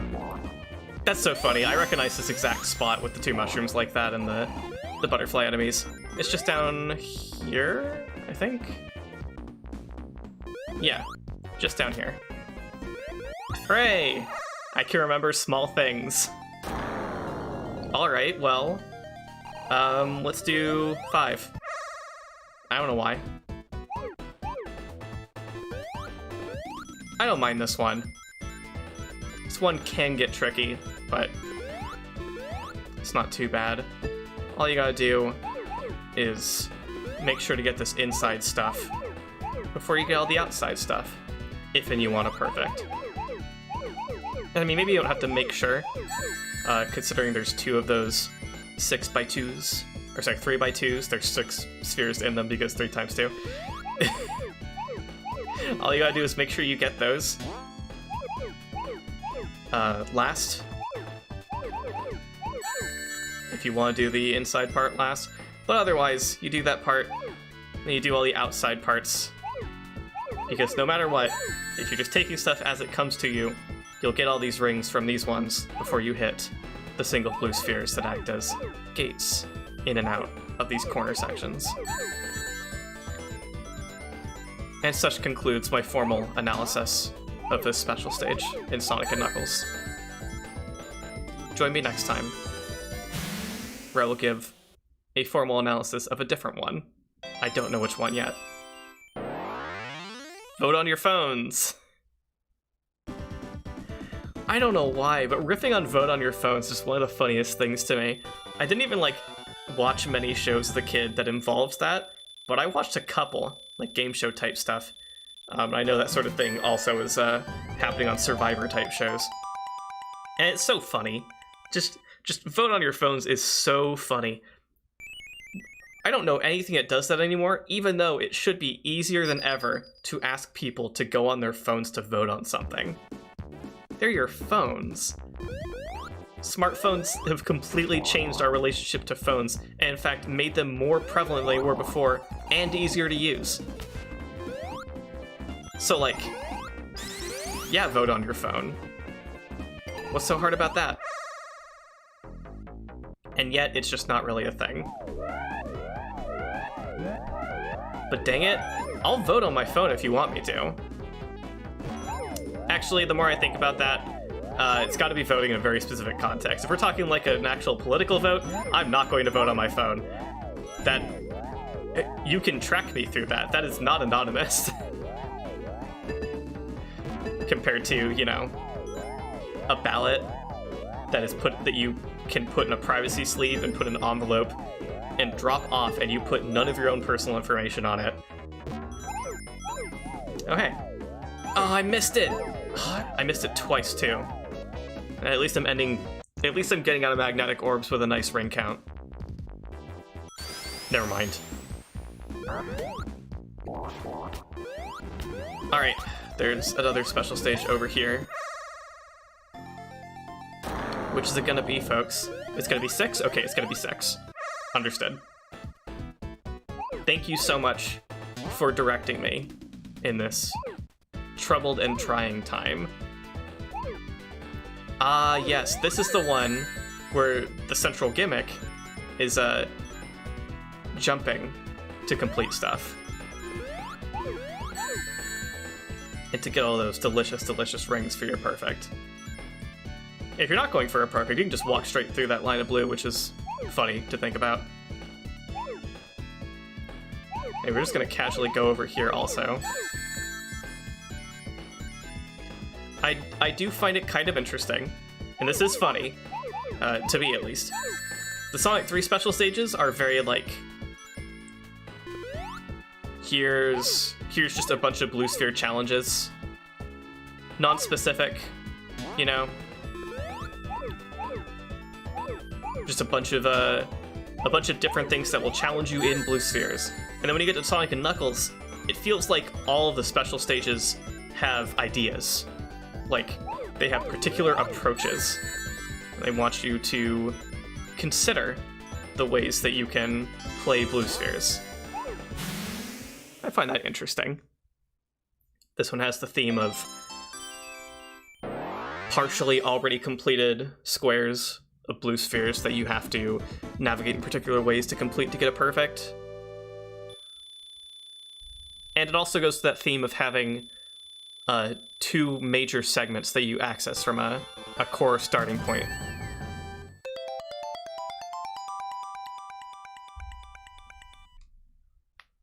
And that other one was effectively 5 sequences of the exact same challenge of do a very specific loop of blue spheres surrounded by bumper spheres, so even one mistake will throw you off. With a bunch of rings in the center for the first 3. I just think it's interesting. There was a period where I didn't really like the Sonic and Knuckles blue sphere stages. Oh, there's another one down there, by the way. And I've kind of come around on them, being honest, because as I get better at blue spheres, they become more interesting.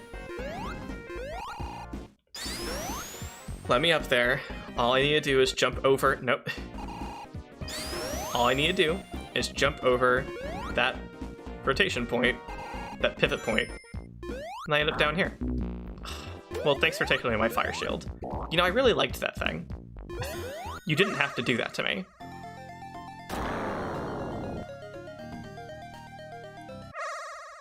Did I just leave?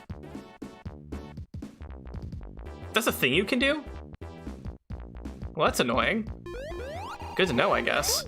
I've never done that in my life. Is that new to this version? No clue. Kinda sucks. But I mean, I probably wasn't going to be getting all the super emeralds before Flying Battery anyway.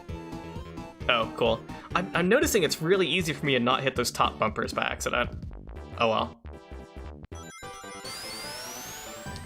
Well, I don't have a shield to protect me from the flame jets, but I do still have an Insta shield, so... Oh, that's okay. I didn't do what I wanted to because Tails hit it for me! Tails, you're such a helpful little buddy, and not someone who gets me into extra trouble. Oh, Tails.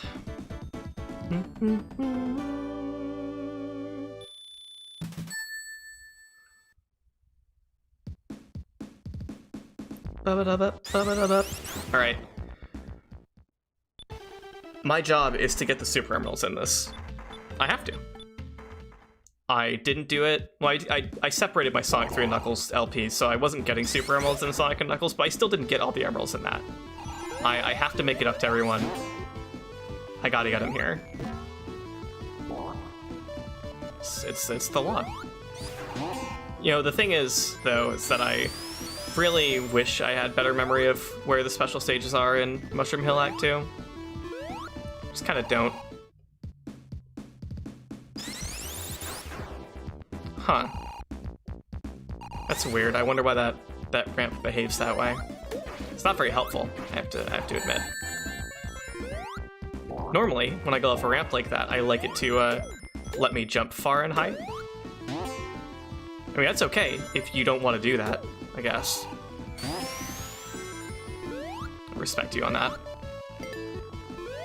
Not very happy about it, though. Slot machine, I don't want to be here.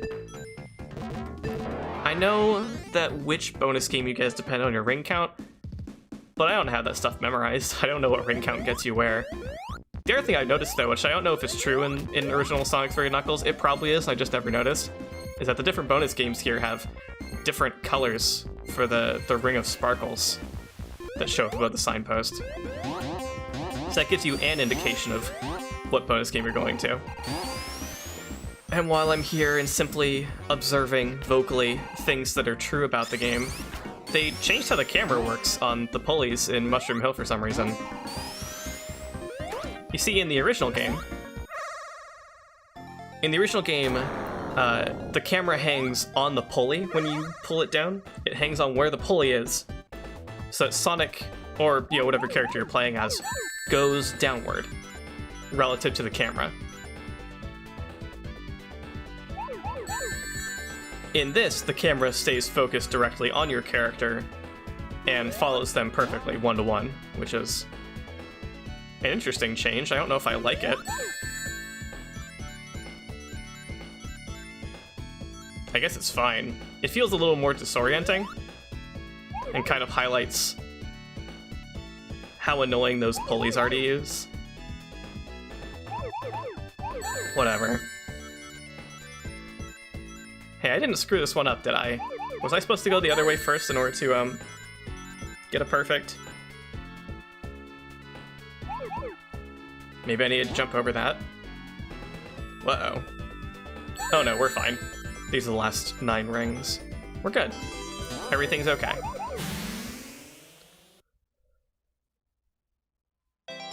Look at this Super Emerald. It's like a burning lava orange.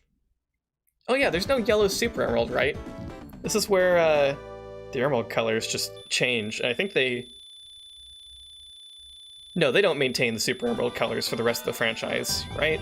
I can't remember.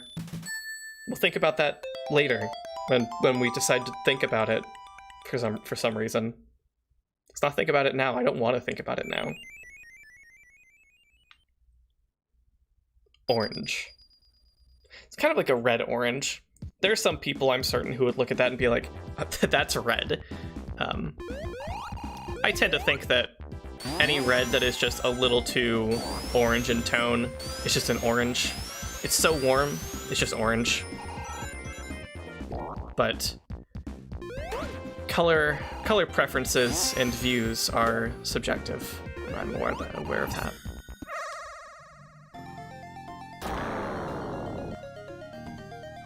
I just did it again. I just wanted to look around and see which ones I hadn't done yet. Oh my god. I have to know, is that a feature in the original Sonic 3 and Knuckles? Can anyone tell me?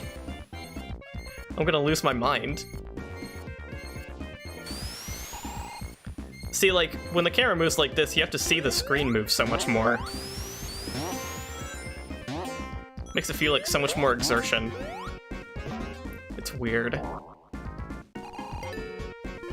I wonder why they made the decisions they did. Yo, magnetic orbs. Let's get some fun stuff, like a bubble shield. Can we get any other fun stuff, like a bubble shield? Yeah. Can we get any other fun stuff, like nothing? Yeah. More nothing? Why is nothing even an option? Like, I sort of get it, and I sort of don't. Especially with, like, how often you can get nothing in this. Oh, does that give you points?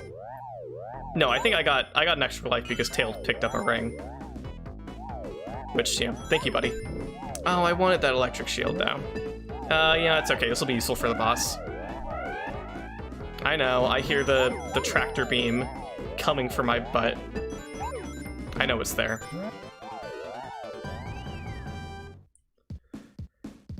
We were successful in evading it.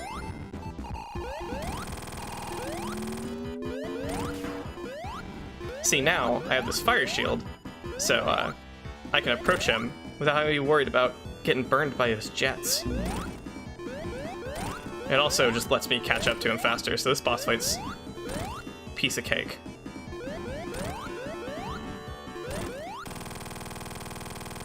Nice.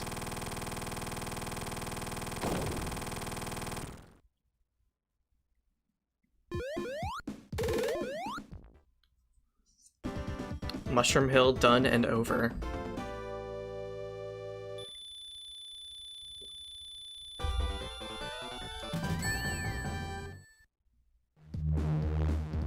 Oh, in about 8 minutes my pills alarm will go off.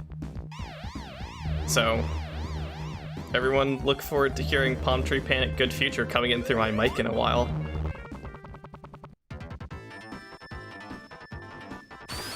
And then I turn the game off. Alright, it's Flying Battery. Hey, my good little buddy Tails, I need you to take me up somewhere fun. Thank you. Alright, you can let go now. So we're gonna run into some problems here. I know we already had a lot of Crusher issues in Carnival Night.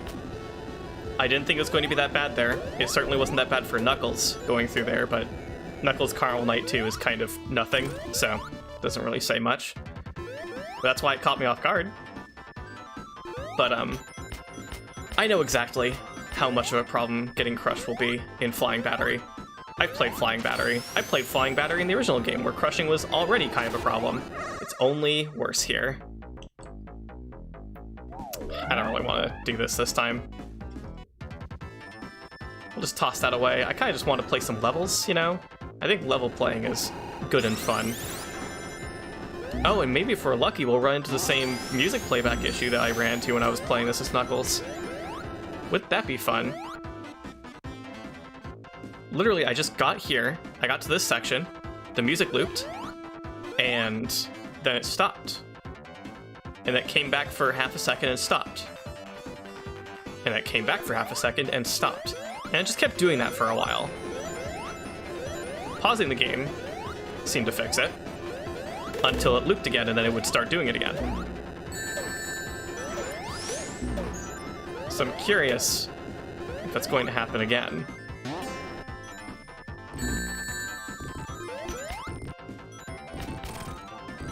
Definitely curious.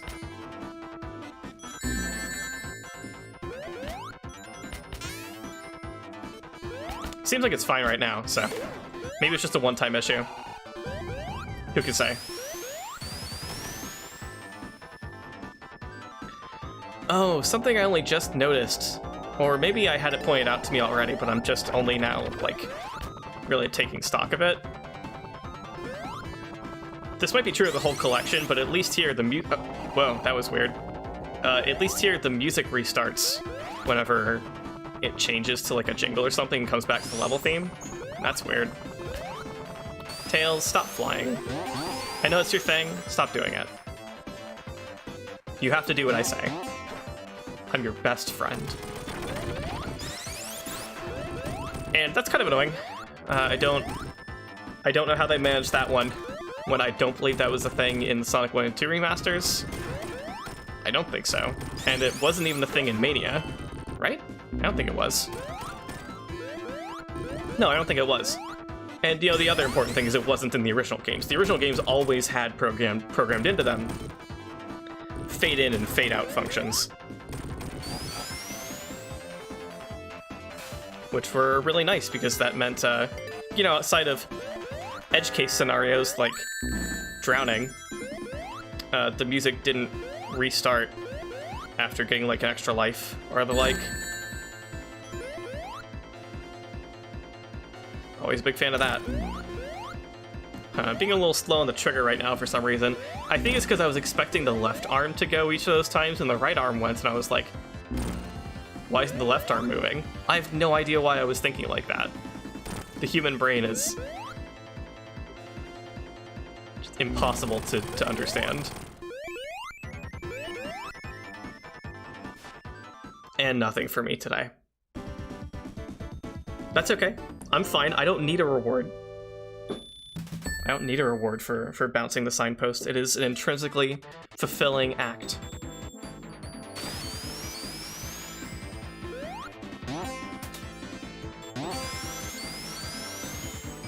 So things are about to get a lot worse, being real, with Flying Battery Act 2. This is where we get into all the cramped sections of Flying Battery, which I already didn't like. But I gotta say, they're a lot worse here when it's even easier to get crushed. Like, I have spin dashed into this opening and died when it was perfectly fine for me to exist there. I've died. I've been crushed instantly by trying to spin dash into these corkscrew areas. So I don't do that anymore. Because I don't want to get killed in stupid ways. That was a get killed in a stupid way kind of scenario that I just narrowly dodged. Don't know how. Not a clue.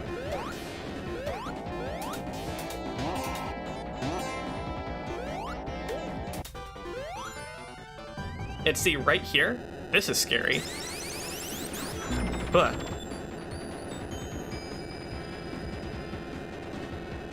all of these sections are like 10 times more threatening in this version of the game. That's kind of annoying. It didn't have to be that way. Yeah, I want to go up this way where the platforms lead me. Because I think it's fun up here.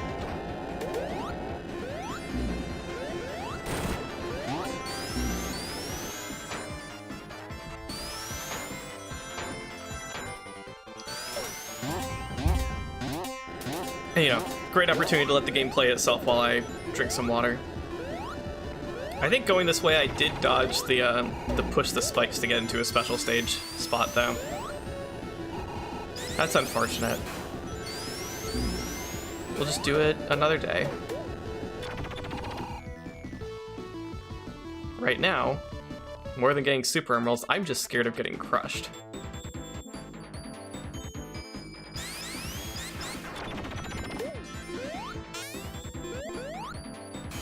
And my knowledge of special stage location... Oh, wait, is it right here? No, it's not right here. My knowledge of special stage locations in Sonic & Knuckles is not as good as my knowledge of Sonic 3 special stage locations. But I think I can still manage to get those last 3 emeralds by the end of this. That was a weird animation thing. I don't think it usually works like that. I don't think there's usually 2 of those.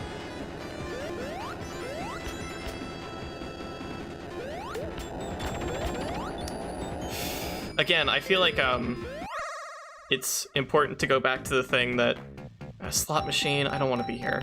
Go back to what Stealth posted somewhat recently. Oh hey, it's just like I said.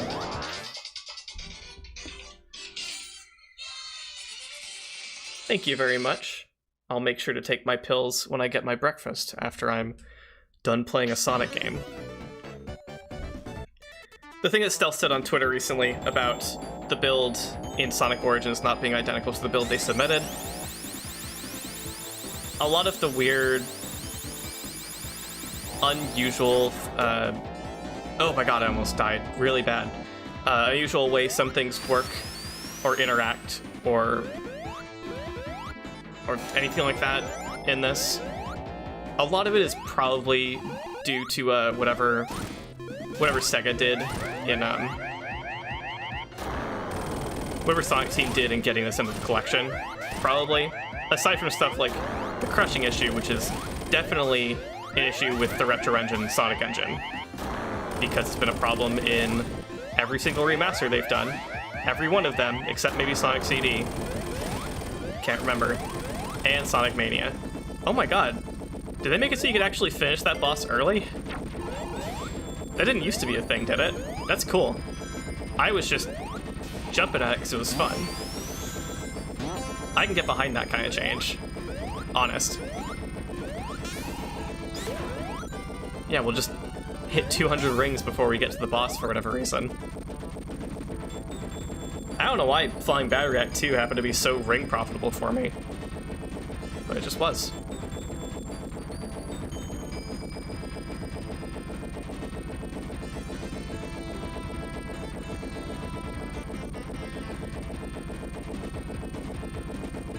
Apparently what I was just doing is substitute for commentary.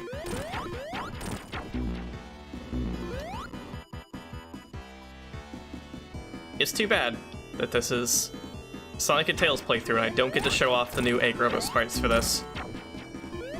I imagine they are distinctly different from Sonic 3 Complete's version of those sprites. Because,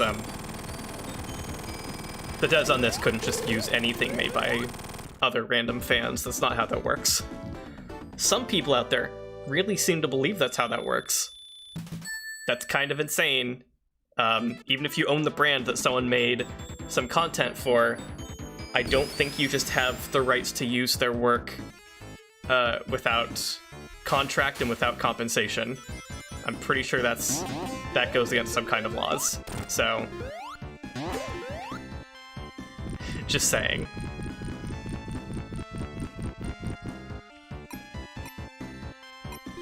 I guess it was true, like, as of a moment ago when we were entering Flying Battery, but we're really into the open, cramped part of Sonic 3 and Knuckles now that we're in the back half of Sonic and Knuckles.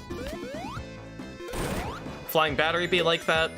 Sandopolis Zone be like that. Lava Reef is going to be mostly cramped. Death Egg is going to be like that.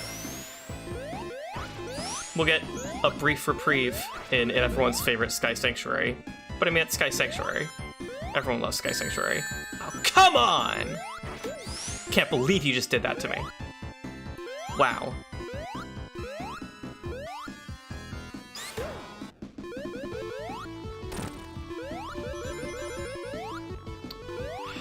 Maybe now that I'm here, I should start doing the Sonic 2 thing, gunning for rings, and going super a bunch. We'll see what the slot machine is willing to give me. Just for a bit, we'll humor it. Don't you want to be my friend? Don't you want to be nice to me? Aren't you tired of going ape-spit? Don't you just want to be nice? That's not very nice. That's 2 rings.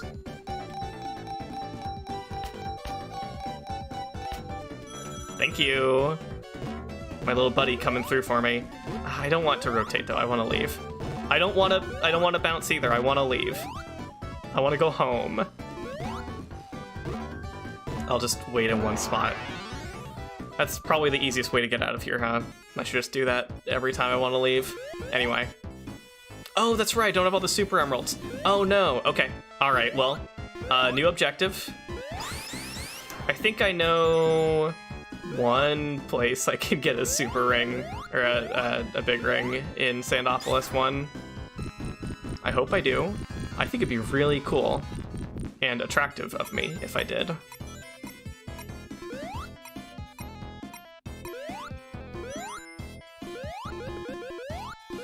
Oh, well, I didn't think there was one there, but it turns out there was.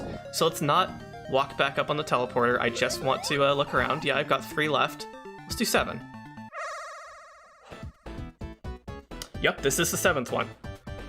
This is the 7th one.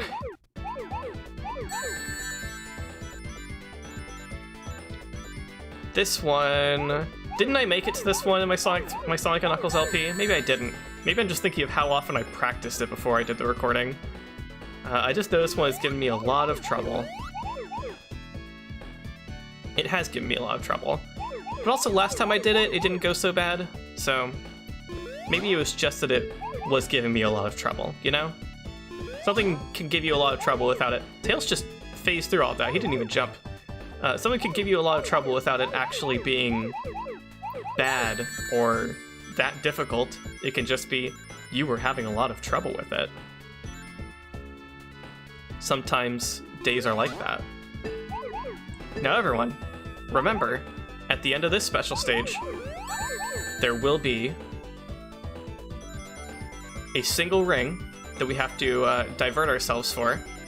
Or is it 2 rings? I guess it's 2 rings, because that's 2 rings up there.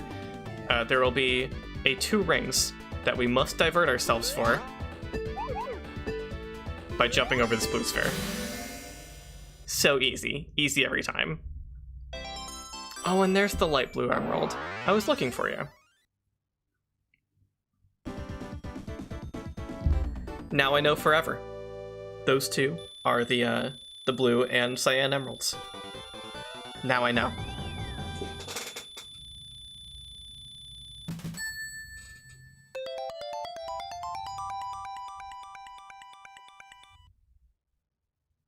We're so close. Oh, I really just want to get the last 2 super emeralds and just hyper our way through the rest of the game. That sounds like a fun way to live.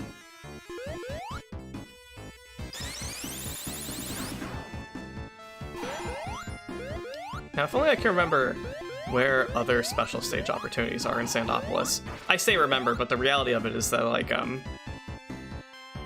I'll be finding out. I really don't know Sandopolis that well. What's up here? You know, just out of curiosity. For the fans, I guess I won't know.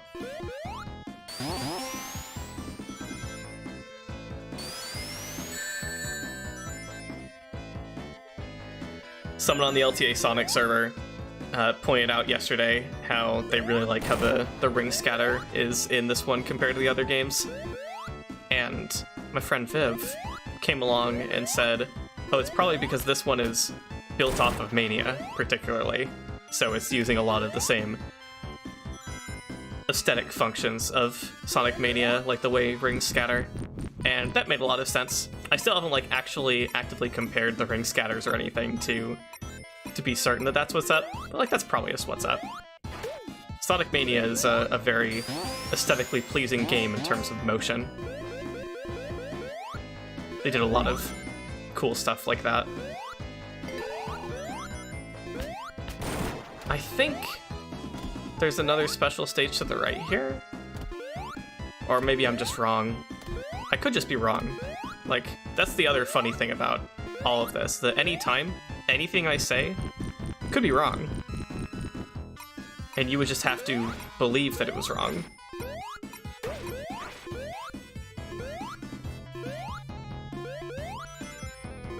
I also gotta wonder if there's some benefit in it for me for actually going down any of those sand falls, the quicksand areas, because I sure haven't been doing that.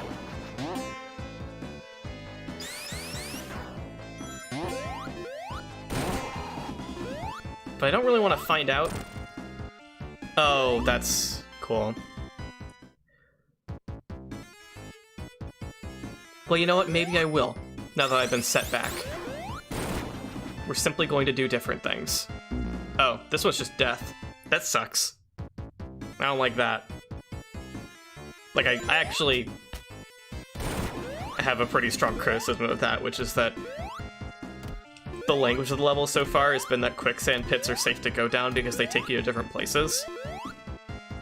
So to have one show up and it turns out it's just death, that's kind of sucky. Feels like misdirection. Ugh, okay, we're fine. I'm fine. Everything's fine. Everything's okay. No one has any problems. We're all alive. God, I love the Insta Shield. Especially it being, you know, I say back to its former glory, but I guess if this was built off Mania, that's kind of true. It's back to having the better, wider hitbox that it had in the original Sonic 3 and Knuckles compared to the more watered-down version that was in Mania. Did the Mania one even have, like, fewer invincibility frames? I can't remember. I won't purport that to be true, it's just... it was so lacking in Mania that I wouldn't be surprised if it did. Oh my god. What a jerk. Everyone, point and look at what a jerk that guy is. Point and laugh. I don't want to take that one down. I just want to jump. I love jumping down to places. Who doesn't love a good little falling down there? Well, I don't love it when it's when the down there is a death pit. That's less fun. And now we wait. Could take anywhere from 5 seconds to 50 seconds. I don't know why I said that. That's not true. It took as long as it took. It always takes that long.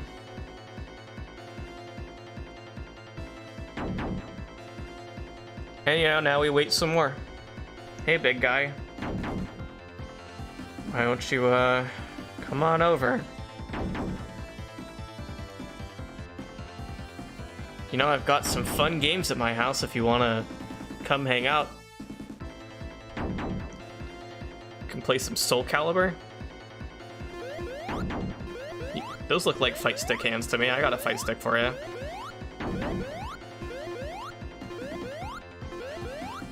You know, I gotta be careful what kinds of things I say when I'm doing bits like that, because I've never played a Soul Calibur game. I don't own any, and I don't have a fight stick.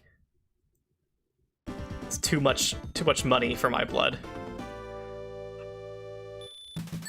And I'm just not committed enough to fighting games. And I never will be. This truly is the LP where people just learn a bunch of random things about me. At some point, I just decided that's what this was going to be. By the way, just to make sure everyone is upset as I am right now, if I hadn't squandered those 2 special stage rings, we would have all the Super Emeralds right now. You know why? Because even if I'd failed any of those special stage attempts, I've got 169 coins, baby. It wouldn't have been a problem. So we would have the Super Emeralds right now. So hopefully I can make the dream come true anyway.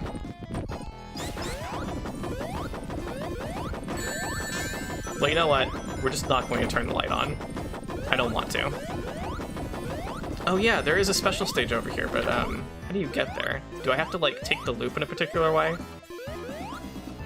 Because Sonic can't really fight the sand current the way that Knuckles does.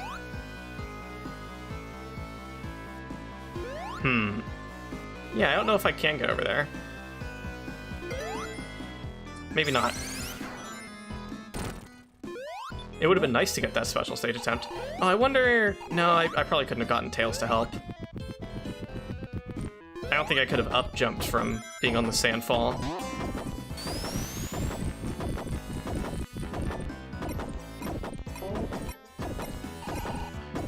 Look at all these ghosts that want to have a problem with me.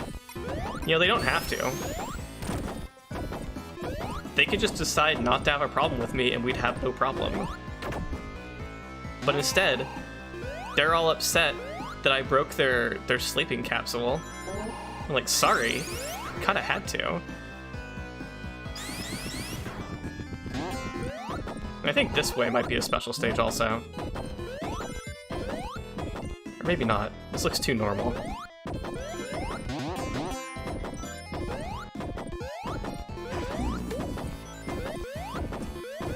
Maybe not. Oh my god. I'm not interested in spike death anymore. I went through that phase of my life. It was weird. Why did I bunk the ceiling there? That's not supposed to happen.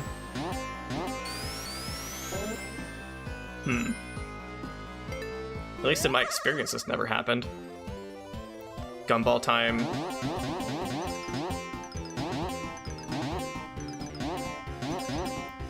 Sure. They really want me to have a lightning shield.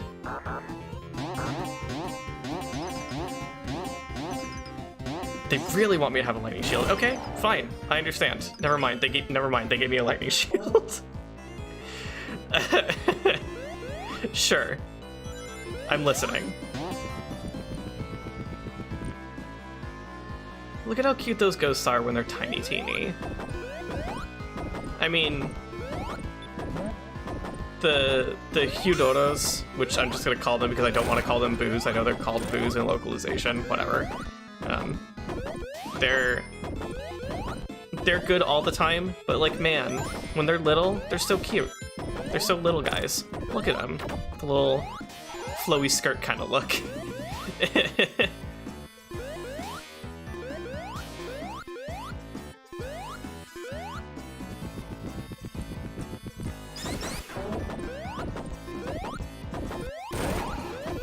Alright, this is the challenging section of Sand Rising, but I do have an electric shield, which will help me get some uppies, which is good. Look at the mad uppies I just got. Uh-oh. I missed some jumps badly there. That's fine, I can do this. I want this coin, by the way. Thank you, Tails. You extended my life a little longer.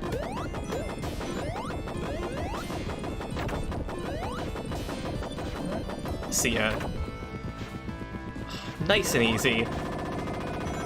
Not even a problem. That's Sandopolis 2, baby. Oh, is this where I was thinking of, where like you can go this way and get a special stage? Maybe. What's up here?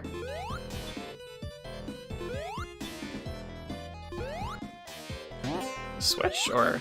No, I think Tails was hitting something off screen.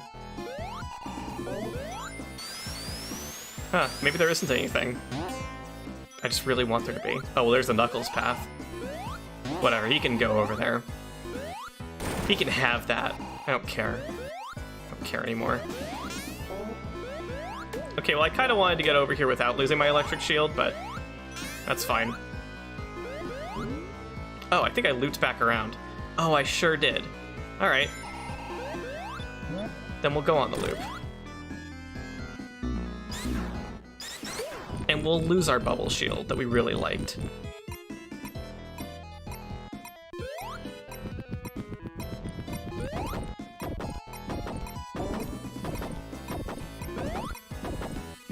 I see. I see where we ended up. That's fine. I was having fun. I was having fun just jumping around, going places that you can go, which is a lot of places. What's the harm in wanting to go to a place?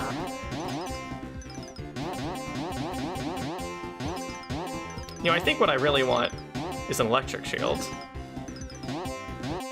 Oh, well, I got a coin out of it, so... Okay, well, no electric shield, no bubble shield, we just got go fast mode. Oh man, imagine if I had this earlier, where I knew there was a special stage up one of the sandfalls. Imagine what I could have done.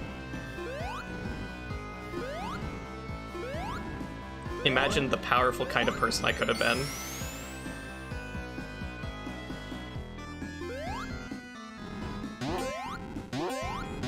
But I just wanted to turn the lights on. Oh, there's a rock here. That's right. I didn't even see it. Oh yeah, the whole thing is this is too high a jump for Knuckles to go up, so that's how you get where Sonic and Tails have to go. That's right. I don't always like the way this game splits up the Sonic and Tails level paths from the Knuckles level paths just by having a jump that Knuckles can't do. It's like a little awkward often. If only because what it usually ends up doing for Sonic and Tails in particular is they'll just be trucking along and suddenly they have to make a very specific jump. And for Tails, that's not really a big deal, but for Sonic it is. Oh. I was about to say thank you, Tails, because he kept breaking this thing open for me. And then he died. That was weird. I wonder how he died. Usually he just gets hurt, like he's doing right now.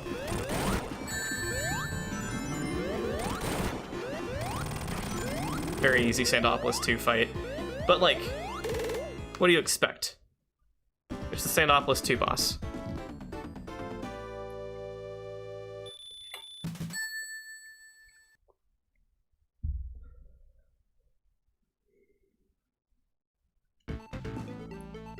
Lava Reef and we're still 2 emeralds short. I just don't know these ladder levels as well as I know Mushroom Hill and Flying Battery. And even in Flying Battery, I got Jack. Because I decided to go to a path other than the path that has the one special stage that I know. That was a decision. Man, if I could just do it all over again, I would just do it all over again just to do it all over again. I would do it all over again.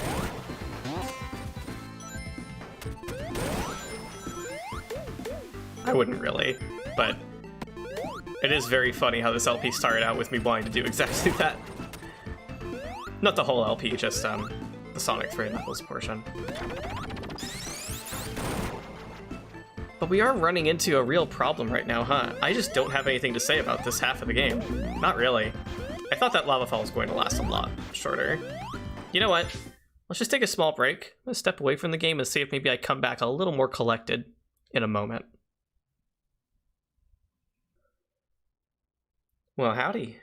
I'm back from what I thought was going to be about an hour or 2 break and turned into an 8-hour break, where I did a bunch of stuff, including getting breakfast and taking my pills, watching a bunch of YouTube videos to keep myself sane in the days that we live in, including this video on Bomberman, which actually turned out to be kind of a timely watch. I didn't finish it because it's absurdly long, and I'll do that at some point. But I watched a couple hours of it, and oh, another coin for me! Hooray! It had this kind of tone where, like, the person making it wanted to joke about, like, the inconsistent continuity of Bomberman games, how, like, sometimes things will be kept from game to game, but only, like, games apart, and in games that are not numbered sequels or anything, or they'll just suddenly change on a dime what a character's relationship to the main character is, to Bomberman, or I guess to other characters sometimes. And, like, it's all very, very silly and stuff. But the jokes are also kind of delivered in a way that maybe the person writing that video and voicing that video did actually find the continuity of the games confusing and wanted to, like, riff on it more than like treat it as purely a joke. And you know, it took me back to what I was saying when I was talking about with the Sonic continuity thread on Sonic Retro when I was in Launch Base earlier. Oh, I love landing on lava in this part. I love doing that. And earlier, I think I left it off with something like just, you know, it's stupid, it's silly, the way people care so much about continuity and canon. And I really could have stood to elaborate on that. I just wasn't in the headspace for it. I think I kind of got it now, though. There's this, like, tendency in fandom circles for, especially once they're, like, very geek-oriented, like comic books and video games,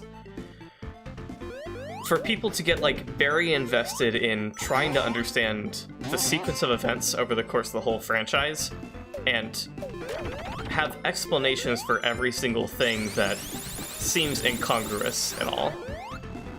Like, I don't know if I could put it any better than that. You'll find stuff like in the video I was just talking about where in one Bomberman game, the villain, Black Bomberman, has a castle, takes this girl too. That's the plot of that game.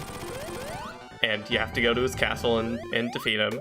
And then in another game, he's your friend, and after multiple games of his castle not being mentioned, suddenly it exists again, even though it blew up at the end of that last game that it was in.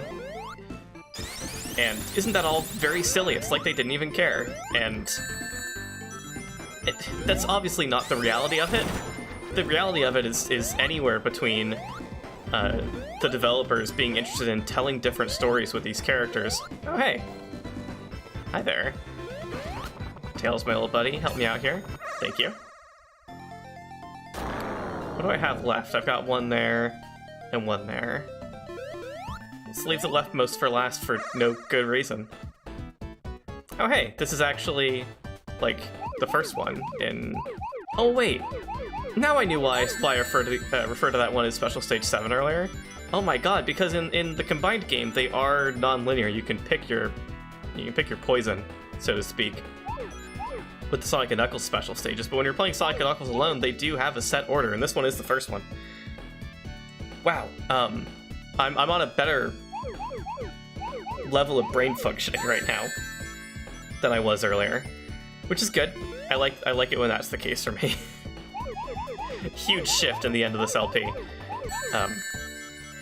But the thing I was saying was, like, for the developers of those Bomberman games, it could have been they had no overhead and no one was telling them, like, hey, here's a style guide, here's the things that are true about the Bomberman universe that you have to stick to.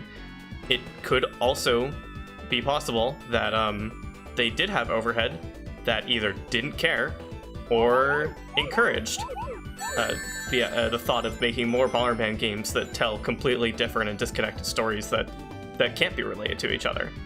Like, that's something that a lot of people get invested in making. Let's be real.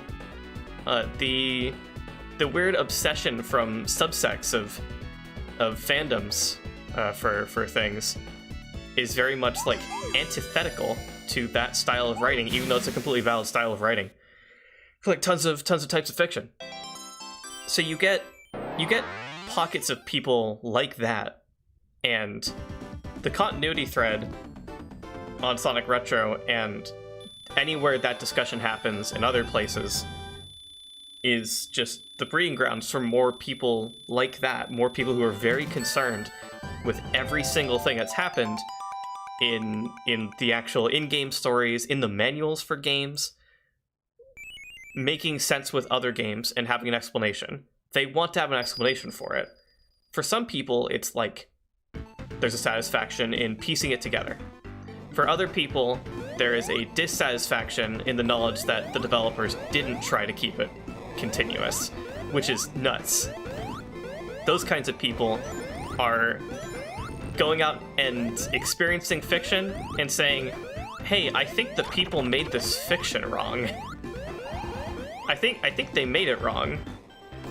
Do they know? Do they know that they bungled it? That they just completely screwed up the story? Why'd they do that?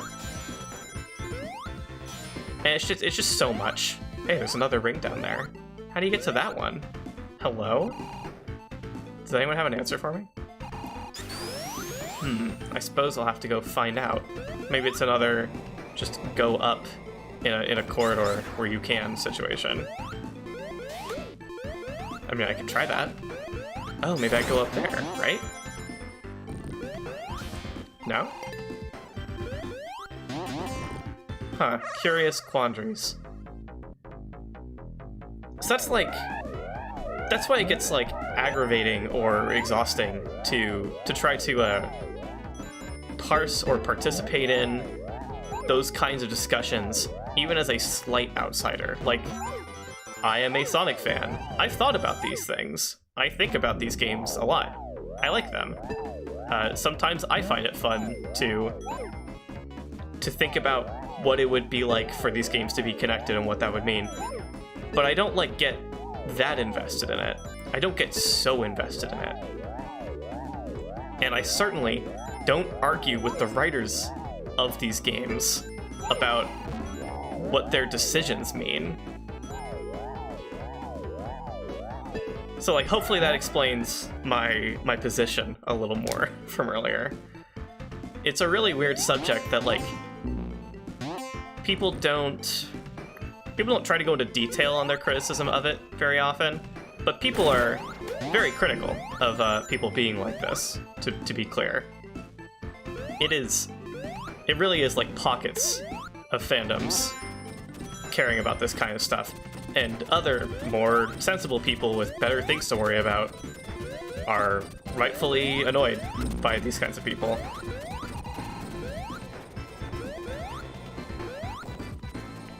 Maybe I could say more on that subject, but I feel like I kind of got the piece out. I really want to know how to get to that special stage ring that I passed, though. I kind of want to backtrack. Can I? Kind of lost track of where I went for a second. Can I go back? Hey, can I go back? Yeah, I can go back here.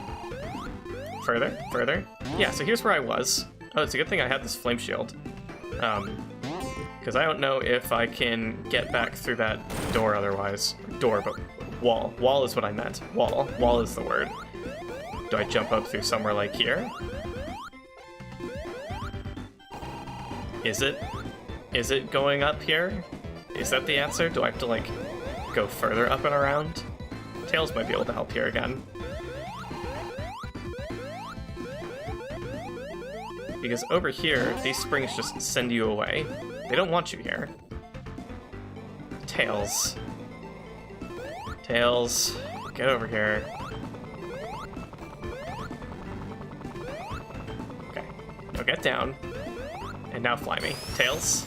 Tails, you missed. You missed, pal. I know you're trying. I care about you deeply. I just need you to listen to me. Okay, well, it's not something like that. Let's use screen scrolling to our advantage. There isn't... Oh no, I thought they were done doing yard work out there.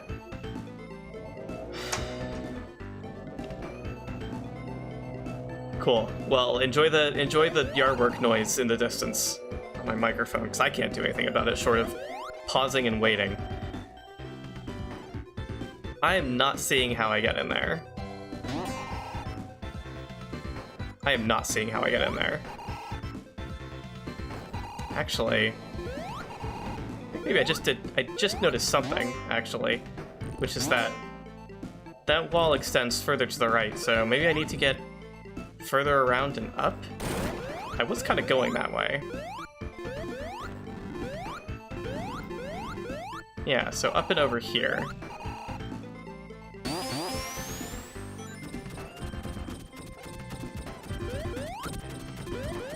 We'll enlist Tails' help again. Maybe it is as simple as going up somewhere in this wall? This wall? Oh no, he dropped me. That's okay, little buddy. Coming back up.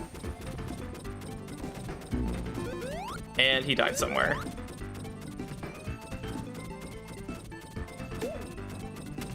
Or no, he just got hurt? Yeah.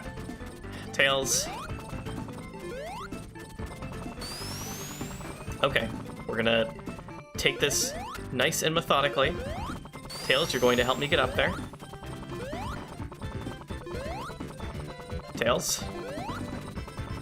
I understand that every time I press jump, that you also go up a little more. But I need to jump to get up to you, so... I'm just saying, we have to work together here. Okay. See, that's how that grab is supposed to work. How do I get there?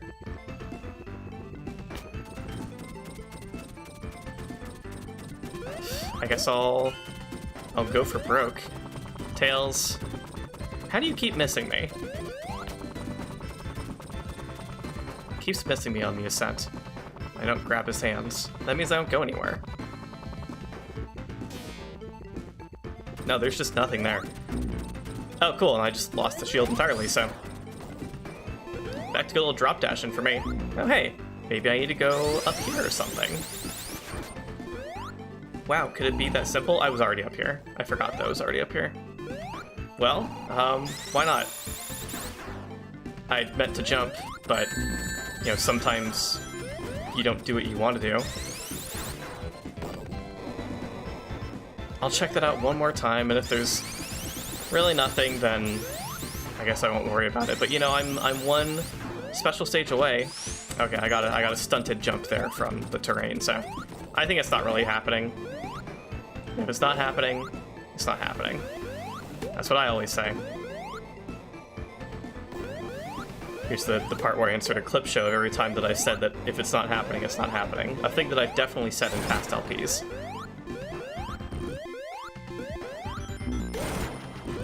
Still sad though, like, all I can focus on right now is how much I need that last Super Emerald. I need it. I might be able to figure out where, thank you, Toxomaster. I might be able to figure out where there's a special stage in Lava Reef Act 2. Just because there's probably one in one of the spots. I remember there being them in Mania's version of Lava Reef Act 2. Probably. Probably. Thanks to the boost tails. It is quite fun going down those spin dash powered conveyor platforms when you've got 2 people on the job. Oh, well, Tails, you were going against me there, but that's okay. I still love you, buddy. Are we at the boss? I think we might be at the boss. Oh my god, look at my time. Do I have time overs disabled? I think I have them disabled. I hope I do. The time hazard display isn't flickering, so I probably have them disabled. Let's see, 1 second. Yeah, we're good. Hooray! Well, that's kind. I'm glad that that is a thing that I set when I first started this game up and then forgot that I set. Thank you, Past Crep, looking out for your future self. You know, one thing I've always hated about this boss background is how the lava in this area gets so bright. It gets bright yellow, bright white. It hurts my eyes. And I don't think they should have done this for a whole background. I know why. Every Act 1 boss in this game is in front of a static, single-layer background because they use it to mask the background change between Acts 1 and 2. But I think that was a poor choice of static background. They could have done other things that would have hurt people's eyes less, in my opinion.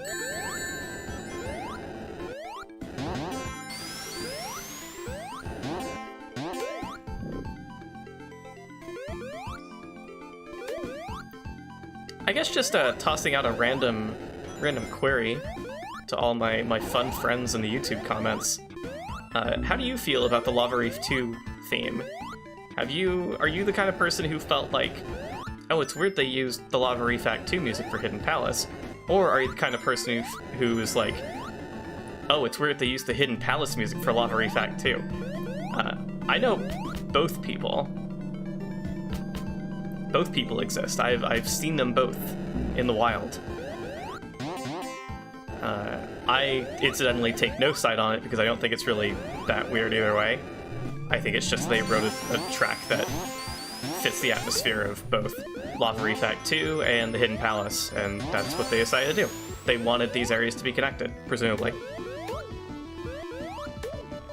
And at the end of the day, Lava Reef Act 2's music does feel like a Lava Reef track to me because it has the main motif of this zone in it.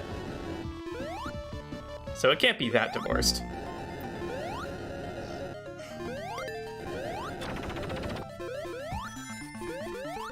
But some people will think like it's so different from Act 1 that it sounds like a different song. And some people also just don't hear the Lava Reef in it because they're not listening for it. And that's fine.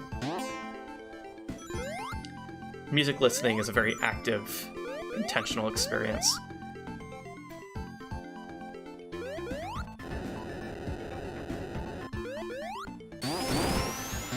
Anyway, I bring that up because, well, as you might guess, I thought I had more in me when I came back in terms of fun conversation topics, but I kind of exhausted the one I was thinking of. We're into the part of Sonic 3 where I'm just like, yep, it's still going. It's still going. And that's probably part of the reason that Sonic 3 Knuckles has a save file system. More than the other classic games, aside from Mania, which also has this kind of situation. Sonic 3 Knuckles is a game of such length that it's probably good to split it up. I mean, like, at least in this context, it's certainly good to split it up. I'm making a mistake here by doing it without really giving myself the time and space to think more on it. But it's the mistake I'm making. Because just playing this game on its own could get a little fatiguing going from start to finish, but I think I can handle it start to finish. It's just that I kind of run out of LP topics about it. At least like stuff that I find interesting. I mean, I could sit here and talk about the narrative of Sonic 3 and Knuckles. This is a very narrative zone. It's about to happen. We are about to get narratived. Look at that. The death egg is right there. It's the narrative is staring us in the face. Oh, hey, Knuckles.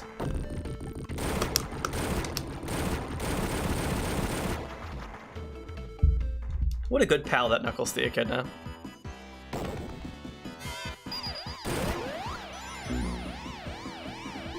But, like, everyone's talked about the narrative of Sonic 3 and Knuckles, you know? And, like, far be it for me to talk about things other people have talked about. But there's a level to this where I'm like, whatever, if you're watching a Let's Play of Sonic 3 and Knuckles, you have to be interested enough to have been, like, aware of what a cool and, like, I don't know, maybe not revolutionary, but certainly captivating thing the story in this game is compared to a lot of other 2D platforms of its time, and certainly compared to Sonic 1 and 2. There's a neat simplicity in the way levels are connected without any dialogue, and events just follow. Things make sense as you play the game. That's all cool. It's a subject that's talked to death already. And you know, speaking of talk to death in this game, this is a kind of a bad boss, I gotta say. Sorry everyone. Is anyone out here who's like going up to bat for the Lava Refact 2 boss? Genuinely curious. This guy sucks. Anything in a 2D Sonic game that's just wait for it to progress without your input, not worth it. Honestly, just not worth it. I've already complained about stuff like Spring Yard's moving block sections. This is the exact same kind of thing in my head. Especially with the fire shield, it's super less engaging. But if I don't have the fire shield, I get so overwhelmed by the bright lava graphics, the palette cycling, that like I get very tired of trying to actually do the platforming. So I might as well just keep it this way. Much easier to dodge a few spike balls as I jump around them than to carefully aim myself from platform to platform.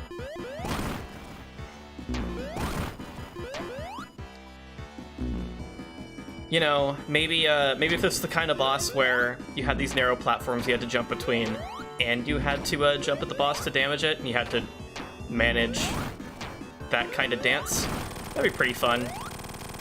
I'd be in favor of that. Can't help but notice I didn't get that last Super Emerald.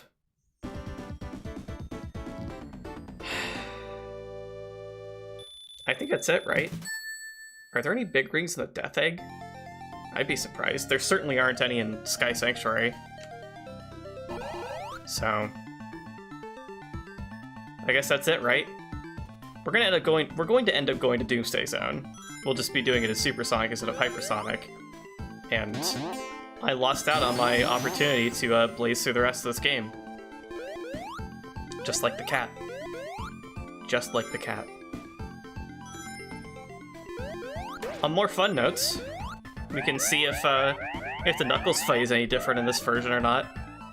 It'd be very funny if they actually made it challenging. Or anything. It'd be cool if they made it anything. This is familiar so far. I don't know what that crouch slide was. That was interesting.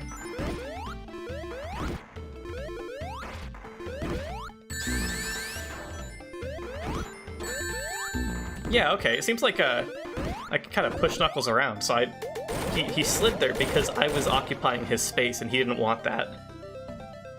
That's funny. No, it was about as usual.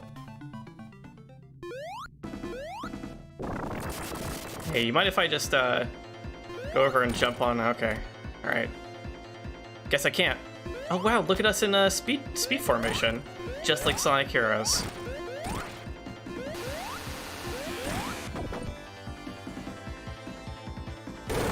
Well, hey, you know, now I feel a little bad for the guy who's been throwing bombs at us and punching us the whole game, dropping bridges out from under us. Yeah, I guess we can be friends.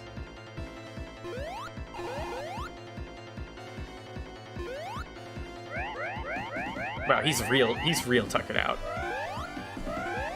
That shock must take a lot out of him. I guess that's what electric shocks do to people.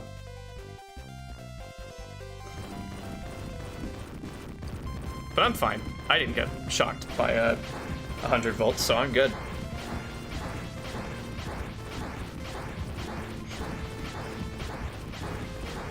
Not a problem in the world for me. I'm just look at the death egg rising in the background and thinking, all right, time to go over and deal with that, I guess. You won't join us? Screw you too. Whoa, what? They made back-facing sprites for this? That's so unnecessary. It's funny, though. I'm into it. It's interesting. I'd love to see what the full rips sheet for characters from this game looks like. Just because I want to know what all new sprites they did. I'm really curious. Man, the electric shield doesn't protect me from those lasers. Sad. Sad. Being completely honest, that's sad. Makes me sad. All I wanted was to keep my electric shield. No dice, though. Hi. Who are you?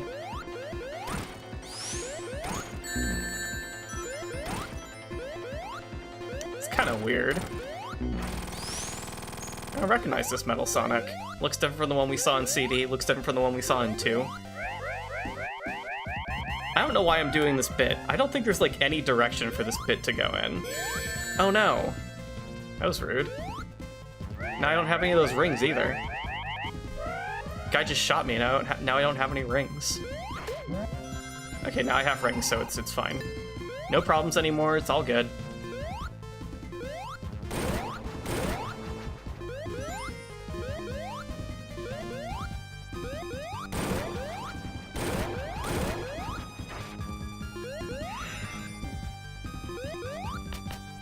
Not to sound like a broken record, and not to harp on this either, it is so strange how low fidelity the music in this version sounds.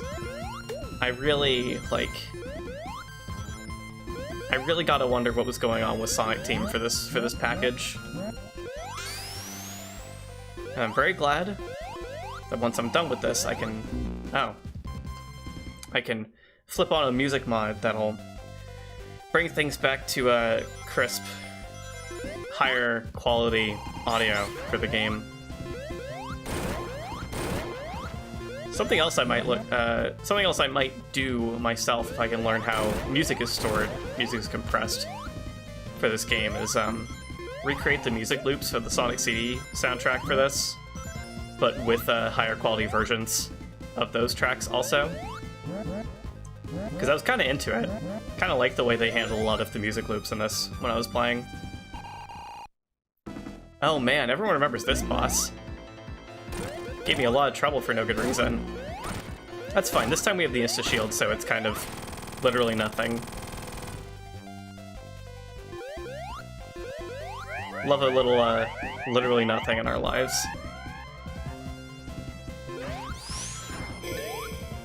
Ooh, risky platforming, but it's fine. There's a safety net down here. I didn't even know it existed. Hello? How do I get that? I guess we'll never know. See ya. Oh. I can't make this jump anymore.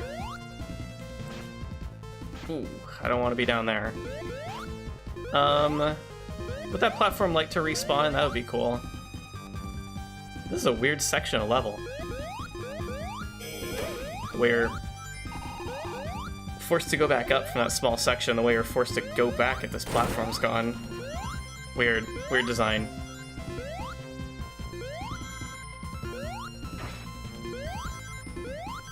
So does anyone else feel like Sky Sanctuary is just kind of weirdly designed in general? The way that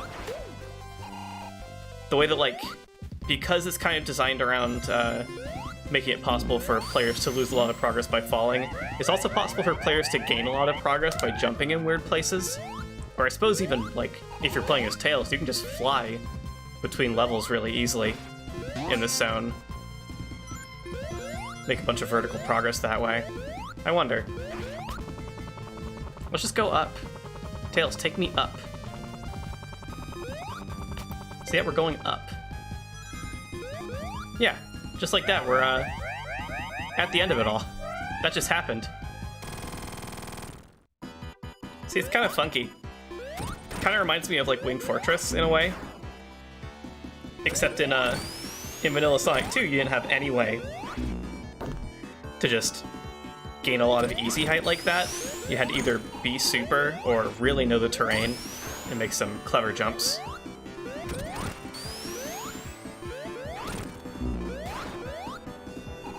Anyway, who's this guy? Guess we'll never know. It is funny how people have like a lot of reverence for this Mecha Sonic just because of the way you don't destroy him. He lives on and then becomes the final boss of Knuckles' playthrough and then goes super on the Master Emerald. Like, yeah, that's pretty cool. It's just it's funny how something like that will make like a lot of people very invested in a one-off character. I mean, I don't have any room to talk. I really like Mighty the Armadillo, and for forever that was effectively a one-off character outside of the comics. So it's fascinating what makes people like one-off characters.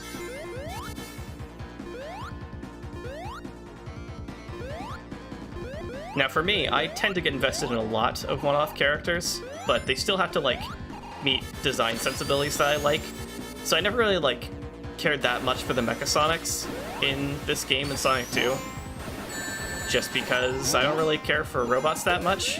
Like sometimes I do, but it's super design dependent. A lot of robots out there hit character design beats that just don't do anything for me.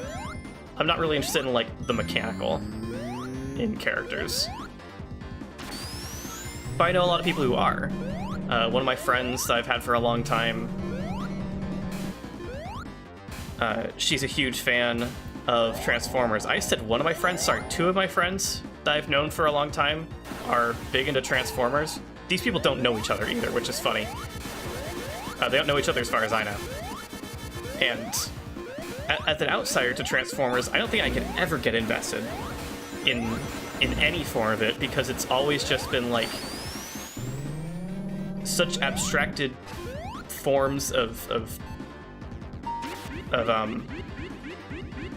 anthropomorphized robots that like I can't find it interesting visually enough for me to be like, oh yeah, it's a character that I care about. I don't know, it's weird. I don't really have like a good explanation for it. It's just kind of true. I never got into Transformers as a kid. I'm certainly not going to anytime soon. And like Metal Sonic's alright, but I've never been one of the people who like really thought Metal Sonic was like super cool. Got big into Metal Sonic. I just think Metal Sonic is alright. You know, now I'm second guessing myself. Are there any special stage rings in Death Egg? I feel like there might be one somewhere. I don't know where though. Hey, you know, I'm invincible, so let's just throw caution to the wind and run through this section without the conveyor. Yeah. Now that's fun in video gaming.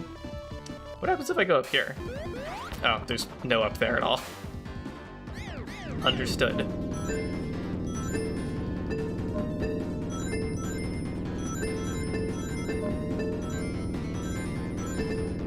So I guess to keep going on that discussion of one-off characters, someone like Mighty appealed to me at a pretty young age, just because I like the base Sonic character design enough, and I just like cute characters in general. And I tend to like round characters. I've found characters that are round in some form. It helps that I've grown to have a real affinity for the moon, and in some capacity, Mighty's shell is basically just a very funny crescent moon in his character design. So, you know, whatever that says about me that I point out that kind of design aspect. But he never had any character in any of the stuff that I was exposed to with him because I never read the Archie comics, I never read Sonic the comic. So all I knew of Mighty was he was in Sega Sonic, a game I'd never played and had never seen in action and wouldn't see in action for a long time. And he was in Knuckles Chaotix, a game that I've played in emulator a bunch and had a weird fascination with because it's just a weird game.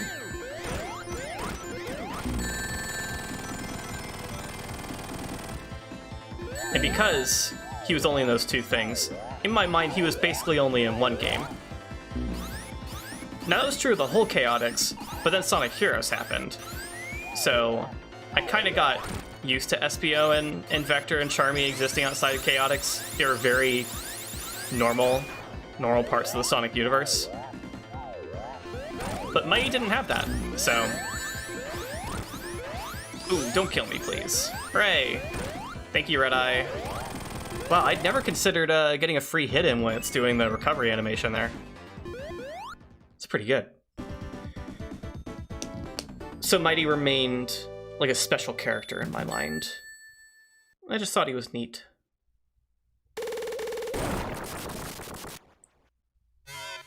Cool. Another good use of the looking up rotating animation.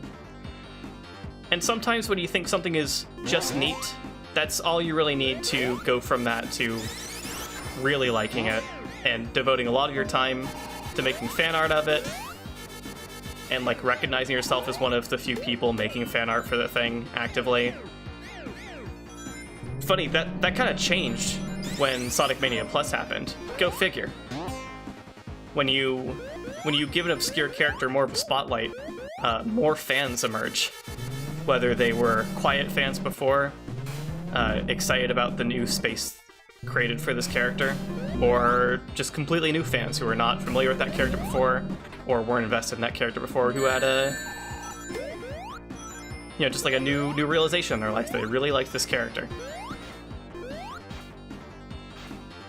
So, stuff kind of exploded for Mighty and Ray, especially Mighty and Ray as a duo, which already existed. They were paired off as buddies in the Archie comics for quite a while, especially after the Archie comics were picked up by Ian Flynn and Mighty and Ray weren't like members of the Chaotix anymore, thanks to Heroes existing.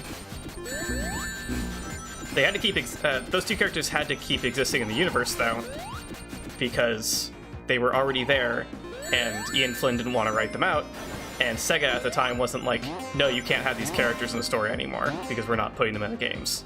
That wasn't really a thing. The Archie comics were still allowed to keep their continuity, keep hold of characters they already had and were already using. I just noticed Sonic crouching in those teleporters too, which is cute. They make a lot of good use of those rotating animations. They really made it worth the team having done the sprite work for that, which is good. Good design. Anyway, my whole point is that, like, I liked Mighty for a long time, and still do, and if you tried to ask me why, I would just be like, oh, he's round. He's round and his design is cool. Because it doesn't even meet, like, my usual character-like qualities. He's not blue, for one. He's not pink. Oh no, I just decided to fall. It looks like we're okay, though.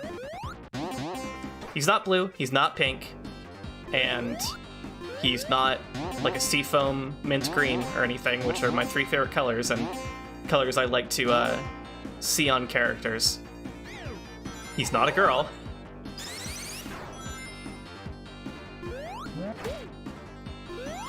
I don't know. Anyone else have trouble, like, describing why they like characters in fiction? I tend to just get attached to appearances. I really like characters artistically. I like designs of characters. Oh, this is fun. The artificial rotating of the character sprites in those, whatever those are. I don't know what those are, to be honest. I'll call them holding cells.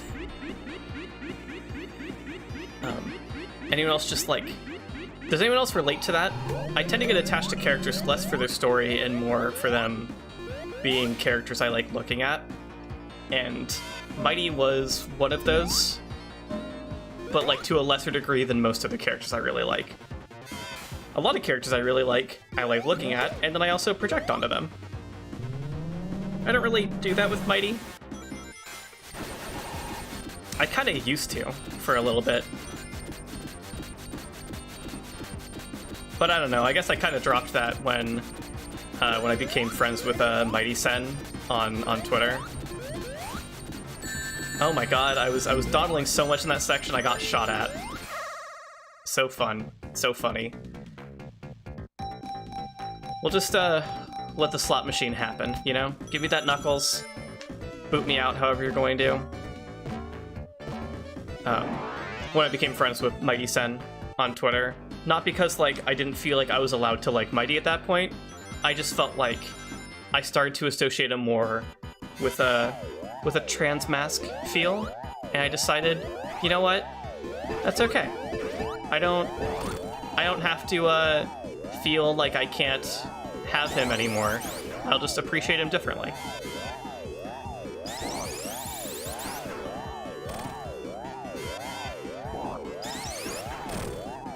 Oh, right, that's what you have to do.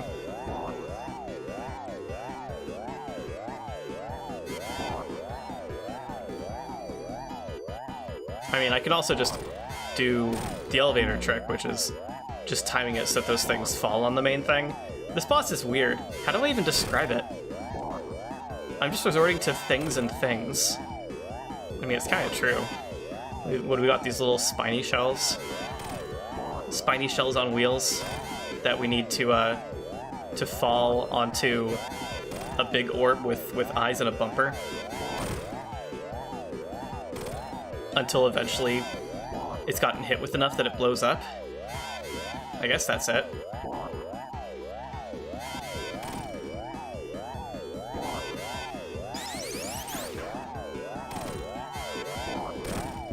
Oh, I see how that one got upside down on the floor level. It happened because I spin dashed, and that ended up making it upright, I think. Right? I think that's what happened. And then when I changed gravity, it fell in a way that was advantageous to me. This is a special Sonic final boss. Whenever you die and come back to this boss, you won't have rings, but on your first shot at it, just coming hot off Death Egg Act 2, you do keep your rings. So you do get an opportunity.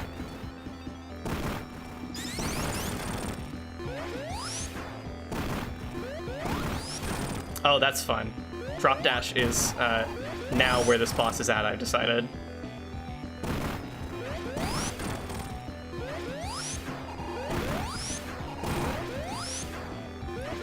Yeah, we'll just do this all day. And we'll just hit it when we hit it.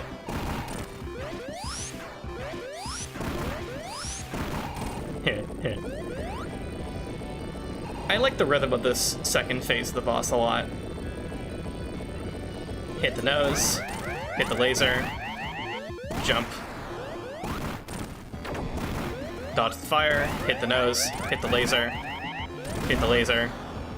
Because you can make that dodge jump for the laser into a well-timed hit of the laser, or you can also botch it like I just did, which is fine. Oh no, Tails!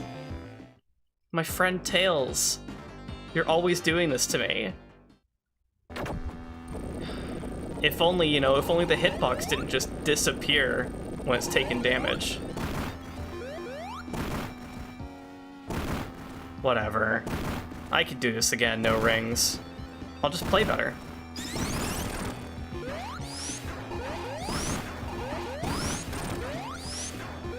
Thanks for jumping on him, Tails.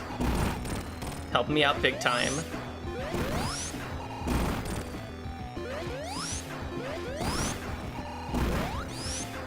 Oh, I missed him.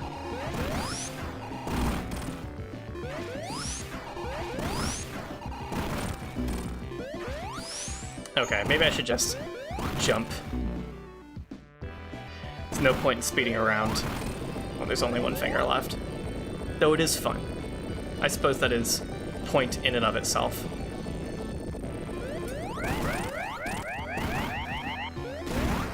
Anyway, I'll try expressly not to get hit this time. And besides, Tails is getting hits in too, so I'm getting those 2 hits a cycle. It ain't that bad.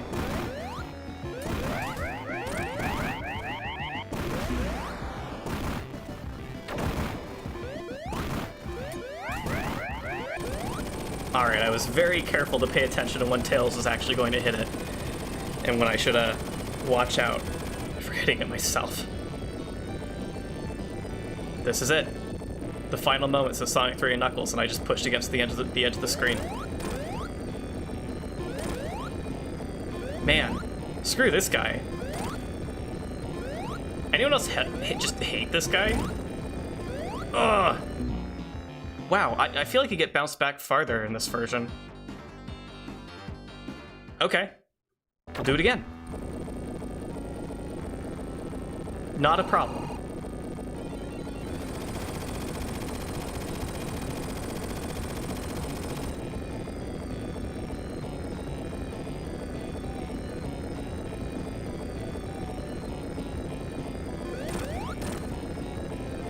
Okay, we'll just handle these jumps as safely as possible and just bop against the edge of the screen instead of bopping off him, I guess. This is working out. Tails once again slipping in the extra hits here and there. What a pal. Alright, we got the emerald back. Yeah! What now? Well, it turns out we go super.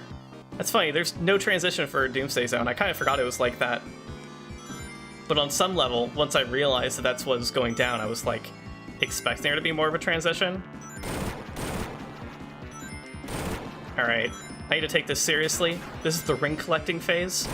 If you don't get enough rings, you don't get to last very long once you actually get to the fight part. So it's very important to be thinking about rings. But it looks like we're kind of getting out of the ring collecting phase a little bit. So we can speed up a bit.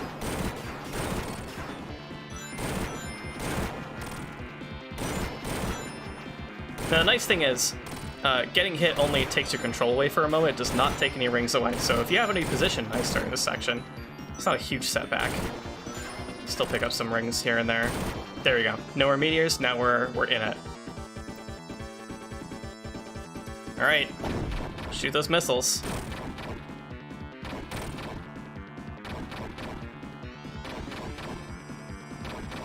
No, I didn't direct that well. Okay. The goal, as you might have been able to surmise, is to send his own missiles back at him, show him to be a bit of an idiot for trying to shoot missiles, trying to shoot heat missing. Help. Help, I'm losing my ability to talk again. Heat-seeking missiles at a hedgehog in space who is able to move extremely fast. And fly circles around your space mech. Anyway, that's not the end of it. Good thing I had enough rings because we're really in it now. Need to get some more and also deal enough hits to the mech now.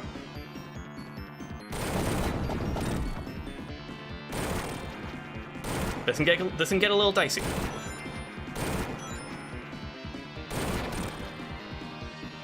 There we go. Love to pick up a 6.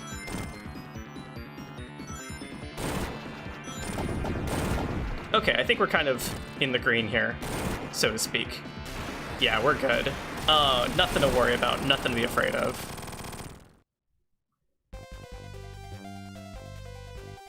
Not so Doomsday no more.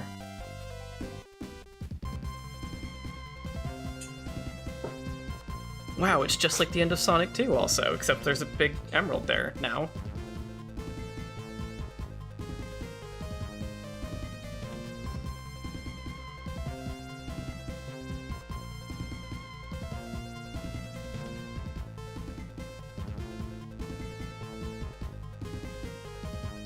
Yeah, let's take it back to where it belongs. I'm sure Knuckles will be quite happy about that.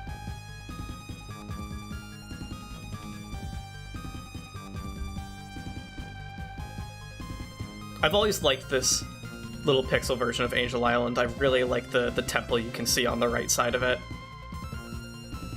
The pyramids, which are Sandopolis Zone.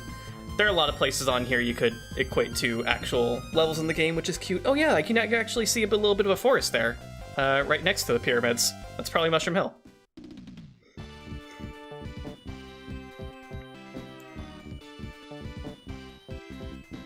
What a fun sight.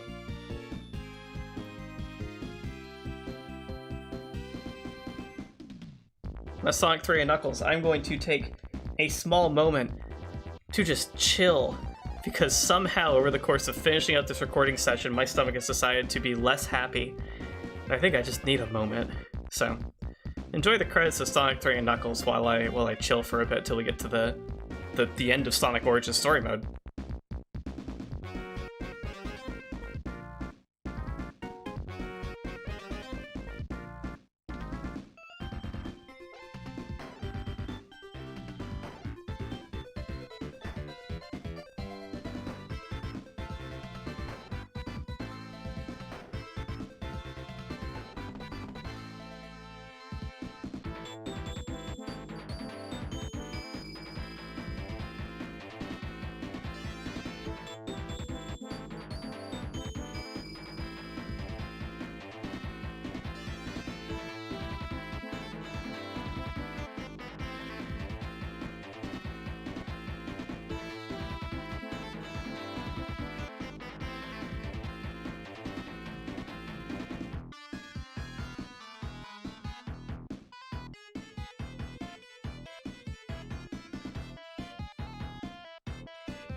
Of course, there's the teaser for Knuckles' story.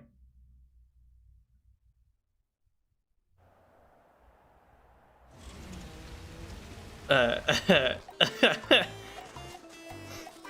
Rexon floaty.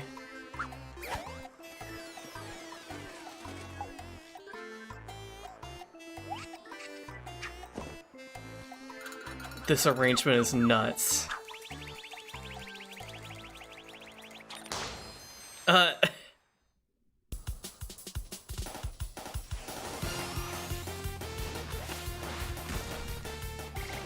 Oh, wow. Oh, this is so cute.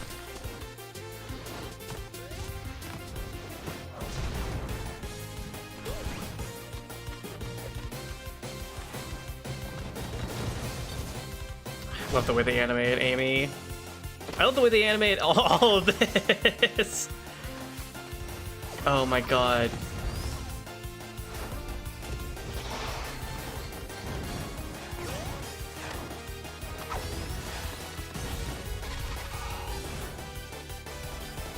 I'm interested in the choice to depict... Hi, that's the Mania theme. I'm interested in the choice to depict areas that are not in any of these games. Oh, cute ending shot. That's awesome. And then it boots you right back to the menu. Wow. The animated sequences are certainly the highlight of this collection. The unfortunate thing is you can just watch them on YouTube. you just watch them through my Let's Play. That's how it is. I hope you all enjoyed watching me play the story mode of Sonic Origins. Depending on how I feel, I might come back to record some missions. I'm debating it. I might do it, I might not do it, I might just play on my own time. We'll see. Regardless, hope y'all have a good one.